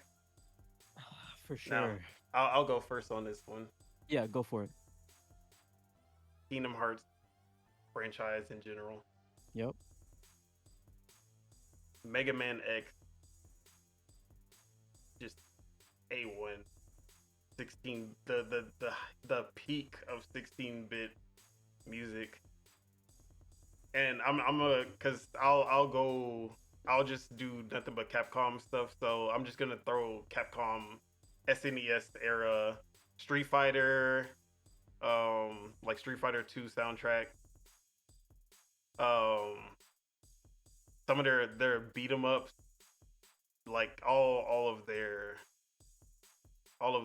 soundtracks that they were doing in that era were A1. So I'm just gonna throw them in there too.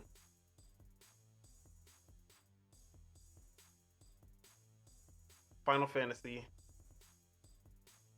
you can never go wrong. Actually, I'm gonna throw that on Kingdom Hearts because I don't Mm, wanna I they're don't wanna get no, they're square. pretty different. Yeah, They're they pretty are different. different.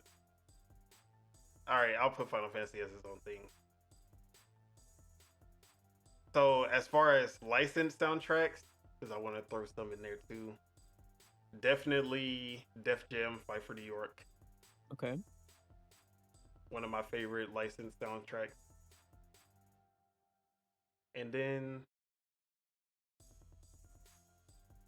lastly, let's see, what do I want to do for the last one? I'm gonna say DJ Hero. Kind of Okay. licensed, but the mixes that they do are unique mixes.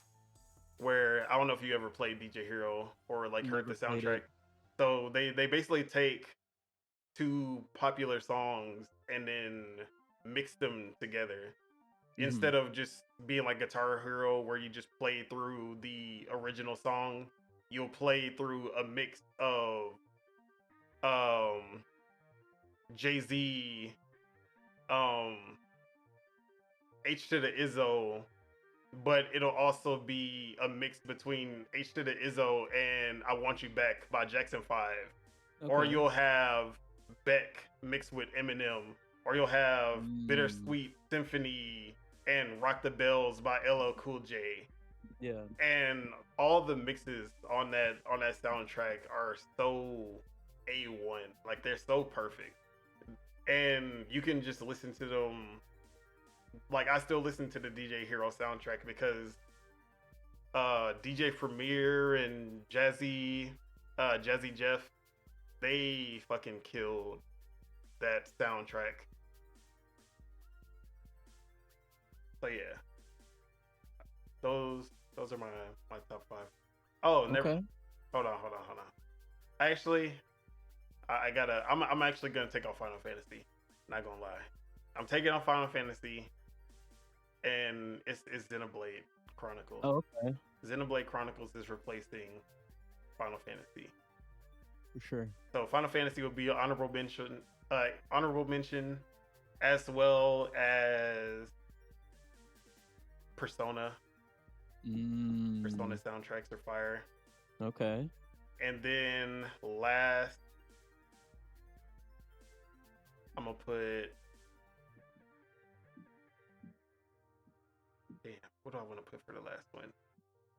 I'm gonna put another licensed one, San Andreas. Okay. Okay. Pretty solid list. Most of your stuff is also on mine. I'll just go through them quickly. Number one, Kingdom Hearts. You can't go wrong with Dearly Beloved. That piano chord. It's absolutely beautiful. And then even the songs that play. Bro, Um, yeah, Utada songs on every game. That Simple and Clean and simple and clean. Sanctuary. Yup, Peak. exactly. Those songs are fucking amazing. So, Kingdom Hearts, of course. Number two, I actually got Persona, and specifically Persona 5. It's funny because I haven't even beat Persona 5. I've put like maybe like 60 or 70 hours into it, but I always remember that beat where it's like do do do do do do do do do do. You know that beat? Like Yeah. I always remember that beat. I think the song is called Shapeshifter, but I could be wrong. But just amazing beats, you know. And they also have sections where you'll hear someone singing on top of those beats and stuff Hmm. like that. So it creates a really cool like and distinct like vibe, I guess you could say. So Persona definitely. I love Persona soundtracks. I even actually listen to Persona 5 soundtrack on Spotify here and there. Number three, I'll go with Doom, and more specifically the newer Doom games. I actually don't really resonate with like heavy metals that much, but I love the way that it kind of gets you hyped up as you play the game. So I'll go with Doom. Four, I have to go with Halo. You know, the I don't have any specific ones, but all the Halo soundtracks are fucking like so atmospheric and you can't forget about the humming. You know, everyone knows the humming. That one's so famous. And for five, I'm gonna go with um I'll go with Hotline Miami. Okay. Um, That's the the the wasn't. psychedelic like synth like vibes that go with that game. I really mess with it. So I'll go with Hotline Miami for my fifth one. Just a deep cut honorable mention that I gotta throw in. Yeah. Clannad, the visual Oh, novel. I gotta throw in Risk of Rain too as well, dude. That game's fucking soundtrack is crazy. That game's soundtrack is crazy. But yeah, that was one honorable mention for me. My bad. I didn't mean to Oh no, interrupt. you're good. What The what what was the one that you just mentioned? Clannad, the visual novel. Visual novels usually have some really banger soundtracks because that's all you hear when you're playing through the game. But yeah, Clannad has some very memorable music. For sure. Doki Doki Literature Club as well, but not for any of the right reasons. Okay. All the music that I remember from Doki Doki Literature Club are trauma inducing. Um, so yeah, soundtracks. All right, the last three, the big three, top five video game characters. You want to go Top five first? characters. Yeah, I'll go first. Uh, I might get some eye rolls, but I'll definitely put Cloud Strife up there. Cloud is I'm okay. This one's in no particular order, so don't come at me, please. Uh, so Cloud Strife, Master Chief. For two, for three, I'm gonna put. I want to put a Nintendo character, but I don't want to put Mario. Hmm. For three, you know what? I'll go with Samus. I'll go with Samus just because, you know, she is one of the first female protagonists in video games. You know, that's pretty special.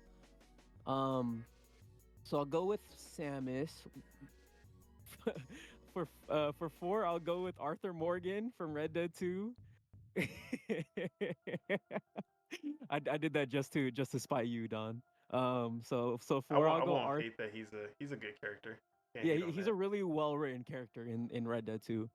Um, and then five for five, I'll go with. Did I already say Master Chief? I did, Yeah, right? Okay, so for five, I will go with Sly Cooper. Sly Cooper. The That's my fuck does boy. Sly Cooper know about anything? He's just a fucking raccoon. I had to give Sucker Punch a little shout out. You feel me? All right. As for myself, My number one favorite character in all of video games is Kirby. I love Kirby Absolutely. from his simple but iconic design to him just being a fucking god that has omnipotent abilities, but he just hides behind this cute facade, and his only motivation to actually do anything is usually food related, or someone just, like, the everything starts when you fuck him over. Don't take his food. Don't start like blowing up his planet. As long as people leave him alone, he's chill. He's just trying to relax. He don't be training. He's not looking for a fight. Somebody always He's either trying to help somebody, and then that person ends up betraying him, or he's just trying to chill, and then someone take his food. He just want to sleep. Somebody wake him up, but then they just release this fucking eldritch being that just goes across the land and kills everything in his path. Mm-hmm. And it don't matter how friendly, how cute you look, you're getting killed. You're getting eaten every time. Sure. Mm-hmm. I'm like, but when you go into the Kirby lore, it's way deeper than a lot of people think. So yeah, Kirby, A1 character, Mm-hmm. and probably one of the most powerful video game characters out there. Absolutely. Master Chief, you already said that, but have to put him on the list. Mm-hmm. Let's see. Akuma from Street Fighter, also one of my favorites. I can't make a list without Monica. Just Monica. If anything, the list should be just Monica, because that is the only choice. Monica from Doki Doki Literature Club, if you don't know. Mm-hmm. And then finally, let's see. Ooh.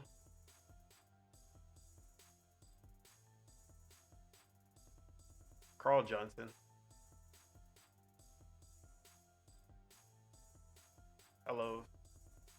I love him as a character. Just cause he he is really just like, I didn't want any of this.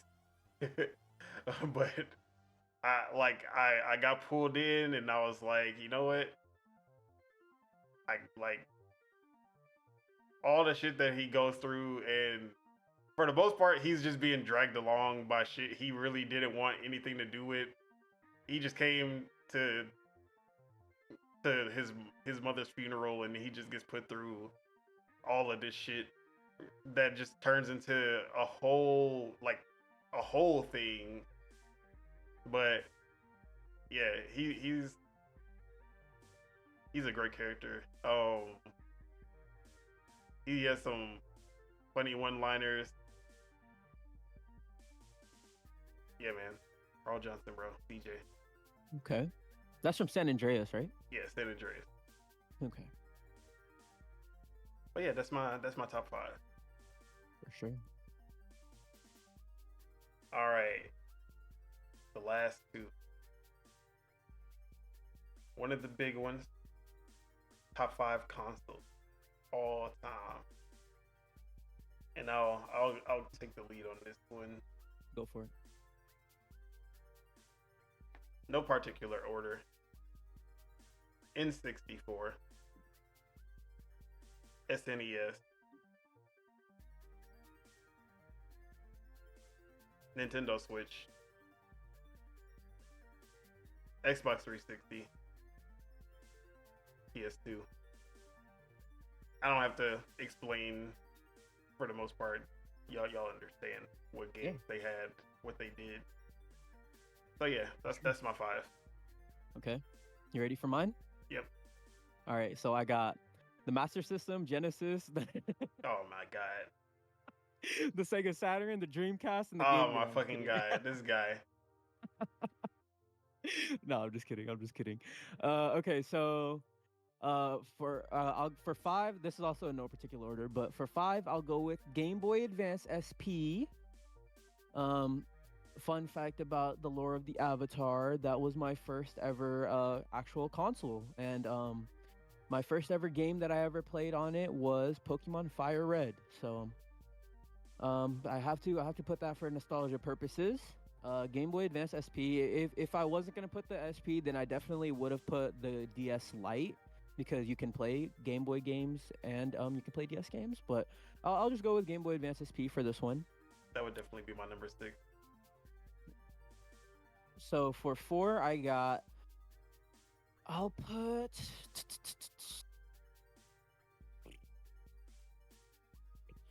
for 4, just because I have so much love and admiration for this little device, but I'll put the PS Vita. RIP the Vita. It had it was like the building block for what handhelds could be. So I think it is like the nucleus of everything for handhelds now, especially, and it opened people's eyes to like indie games, I feel. But I love the Vita, so I'll put that at 4. Number 3, I'll go with the PS4. Um, Even though it is the genesis of the just one over the shoulder action adventure titles, but I used my PS4 so much. If it wasn't for 2K or for Rainbow Six Siege back in the day, then of course all the exclusives that I played on there. So I'll put the PS4 at number 3. Number 2, I'll go with,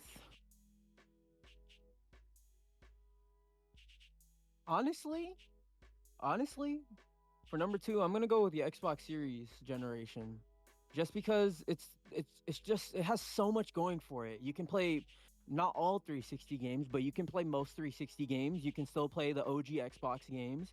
You can obviously play the Xbox One titles and their Series X and S titles on there as well. So I'll go with that for number 2. And number 1 for best console of all time, or top 5 consoles. Um, I'll go with hmm. I'll just say the Switch for now. I'll just go with the Switch. Better Great have titles. Switch on Great lineup. there. No, for sure. But yeah. All right, the big one, the The last big one. one. Top 5 game franchises of all time. Yup. And you can go. You can start on this one. Okay. I'll just spit mine out real quick too. Also in no particular order, but The Legend of Zelda, of course. Um, I have to put Ratchet and Clank up there just because I love it so much. Number 3 is, I'll put Halo for number 3. Number 4, I'll put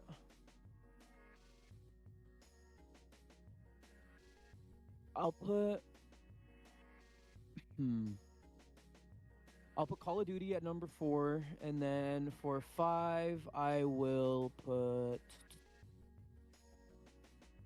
give me an I'll put the Mario 3D platformers for 5. Okay. I'm gonna cheat again with mine. Nintendo is the franchise number 1. Okay. Because if not, then all my top 5 would be Nintendo games. For sure. Mario number 1. I've just the entirety of Mario games.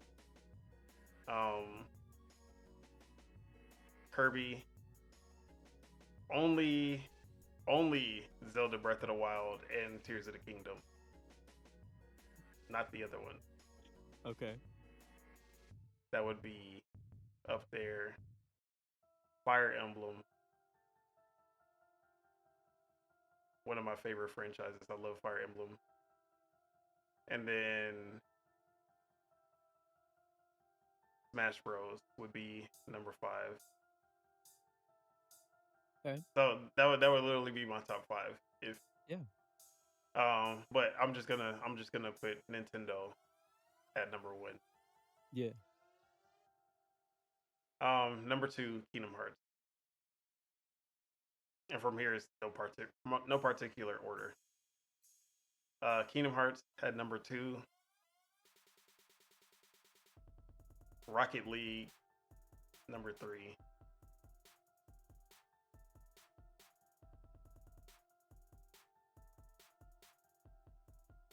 the let's see,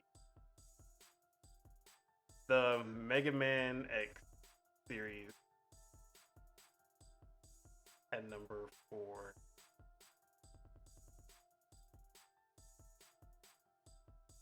There's so many games that I want to put. And then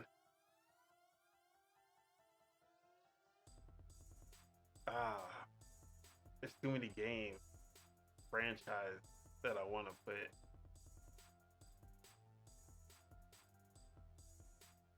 Um,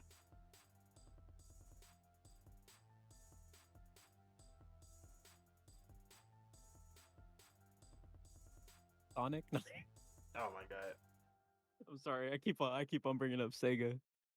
I I'm got gonna to have do to. it. I'm just gonna have to go with Halo. That's respectable.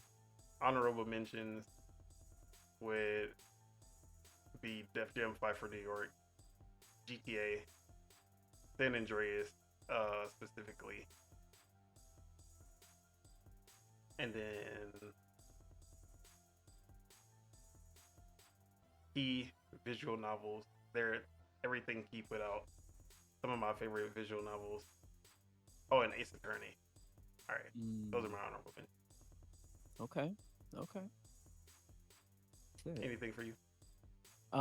Yeah, I gotta put Kingdom Hearts as an honorable mention. I actually can't believe I forgot about that when I was thinking. But Kingdom Hearts for sure. I'll put the Dark Souls in there, or Souls games in there as an honorable mention. Um, what else? I'll put the Mario sports titles on there as honorable mentions, and I'll put the Infamous series as an honorable mention as well. But yeah, those are all mine. All right, and with that, that is all of our top 5 lists. Yes, sir. So We did it. we did it. Make sure y'all let us know how y'all hated our list and how you would have made a better list if you were on the show. Lord Metroid, we know that's what he's gonna do. Nah, Yeah. he's gonna be happy. Like, oh, Nintendo, yeah, number 1. That, Yeah. but yeah. Anything you gotta say? Anything surprised you with my list Um, or my list? I'll say you not liking Lord of the Rings kind of surprising. I'm not gonna lie. Though those movies are pretty epic, but no. I'm Not the fairly in Taylor agreement Swift with. thing. Like, oh yeah, no, definitely we gotta throw shade at Don in the chats for that Taylor Swift Hey pick for man, all sure. I'm gonna say, go listen to that motherfucking Taylor Swift folklore. That shit gonna change your opinion on her, bruh. She was Okay, cooking when she made that I'll shit. I'll, I'll give it a That listen. first song, I was like, oh wait, hold on, is she cooking right now? And then I was like, oh shit, she actually is cooking. I can't believe you put fucking Taylor Swift. That's crazy, bro. Anyways, but yeah, no, I like both of our lists. They're fairly they're fairly encompassing of the game industry, and I think that shows just our tastes and stuff. So yeah. Yeah, man. And with that, that is it. That is all that we have for you today. Thank y'all for tuning in and for all the good people in the chat leaving comments. We appreciate your support. Make sure you guys hit that like button because we love you guys and it helps us grow this channel. If you're not subscribed and enjoyed the show, make sure you hit that subscribe button so you can stay updated when Dual-Wield Gaming will be back. And this will be releasing on my birthday, the 26th. So make sure y'all tune in at 2 p.m. Central, 3 p.m. Eastern, 12 p.m. Pacific. Well, I guess we kind of release these different days. I'm trying to keep them on a set schedule, but Yeah. it just depends on our schedule sometimes. Mm-hmm. And I don't want to release them too late. Like, I don't want to release them next week on Monday because then they tend to get out of topic by that time. Yeah. So we're gonna work it out For sure.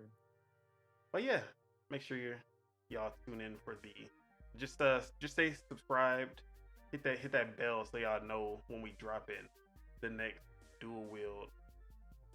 And with that, now let's go ahead and do the outros. The bagels, we made it through. Not too much news today. I mean today, but the top 5 list. I think Yeah. that was pretty fun. So For sure. where can we find you and what you got going on for the rest of the week? Yeah, so y'all can find me on the streets of x.com at Subeg Dollywall. Um, so that's my Twitter. You guys can also find me on Instagram if you want. It's the same name, Subeg Dollywall on there. On YouTube, I am Subagels. You guys can find me on lordsofgaming.net. Check out my Plucky Squire review. Hopefully, fingers crossed that my video review comes out soon. Because it's already finished and done. It just needs to be posted. But so there's that. Twitch as well. I gotta plug my Twitch because I've been streaming a little bit more, at least recently. Follow me there if you guys wanna see whatever game that I pick out of my garden of video games that I have. And yeah, so that's all of my socials and stuff. And what I got going on, honestly, I'm just doing a whole lot of homework. I'm just doing a fuck ton of homework, and I'm trying to get some gaming in. I'm trying to put my Steam Deck through its paces. I downloaded Helldivers on it. I downloaded Tekken 8, Risk of Rain 2, and Nine Souls. So I'm gonna put it through its paces. I'm gonna test some games out here and there. But yeah, I'm still trying to hit the gym and stuff like that. Just trying to be consistent. You feel me? But yeah, that's really all that I got going on. What about you, my dude? Yeah, man. As for myself, y'all can find me on Twitter at PastaFeet F3ET, and then twitch.tv/Don Solo. Even though I have not been really streaming anything lately. But of course, y'all can find me right here on YouTube at Don Otaku. And check out Project Untitled Gaming Podcast, which premieres every Saturday, usually at 12 p.m. Central, 1 p.m. Eastern, 10 a.m. Pacific. So that is the other live show that I do. You know, sometimes the bagel's on there too. Always got to get them on there when we got some big news. Absolutely. But yeah, what am I doing this week? Zelda. Other than You're doing that, Zelda? not doing Zelda. You know what I meant. Yeah, man, running Zelda, Yeah, absolutely. and then yeah, man, I'm gonna have my thoughts on that next week. So, yeah, that's basically gonna be it. For sure. Any final words for the people before we get out of here? Yeah. So if you are watching this, y'all better give my boy Don a huge shout out and a happy birthday. cause my guy's fucking doing it out here. You feel me? So give him a huge shout out in the comments. Give him a huge happy birthday. I would love to see it. And yeah, hit. Let me see. Let me think of a different gym exercise.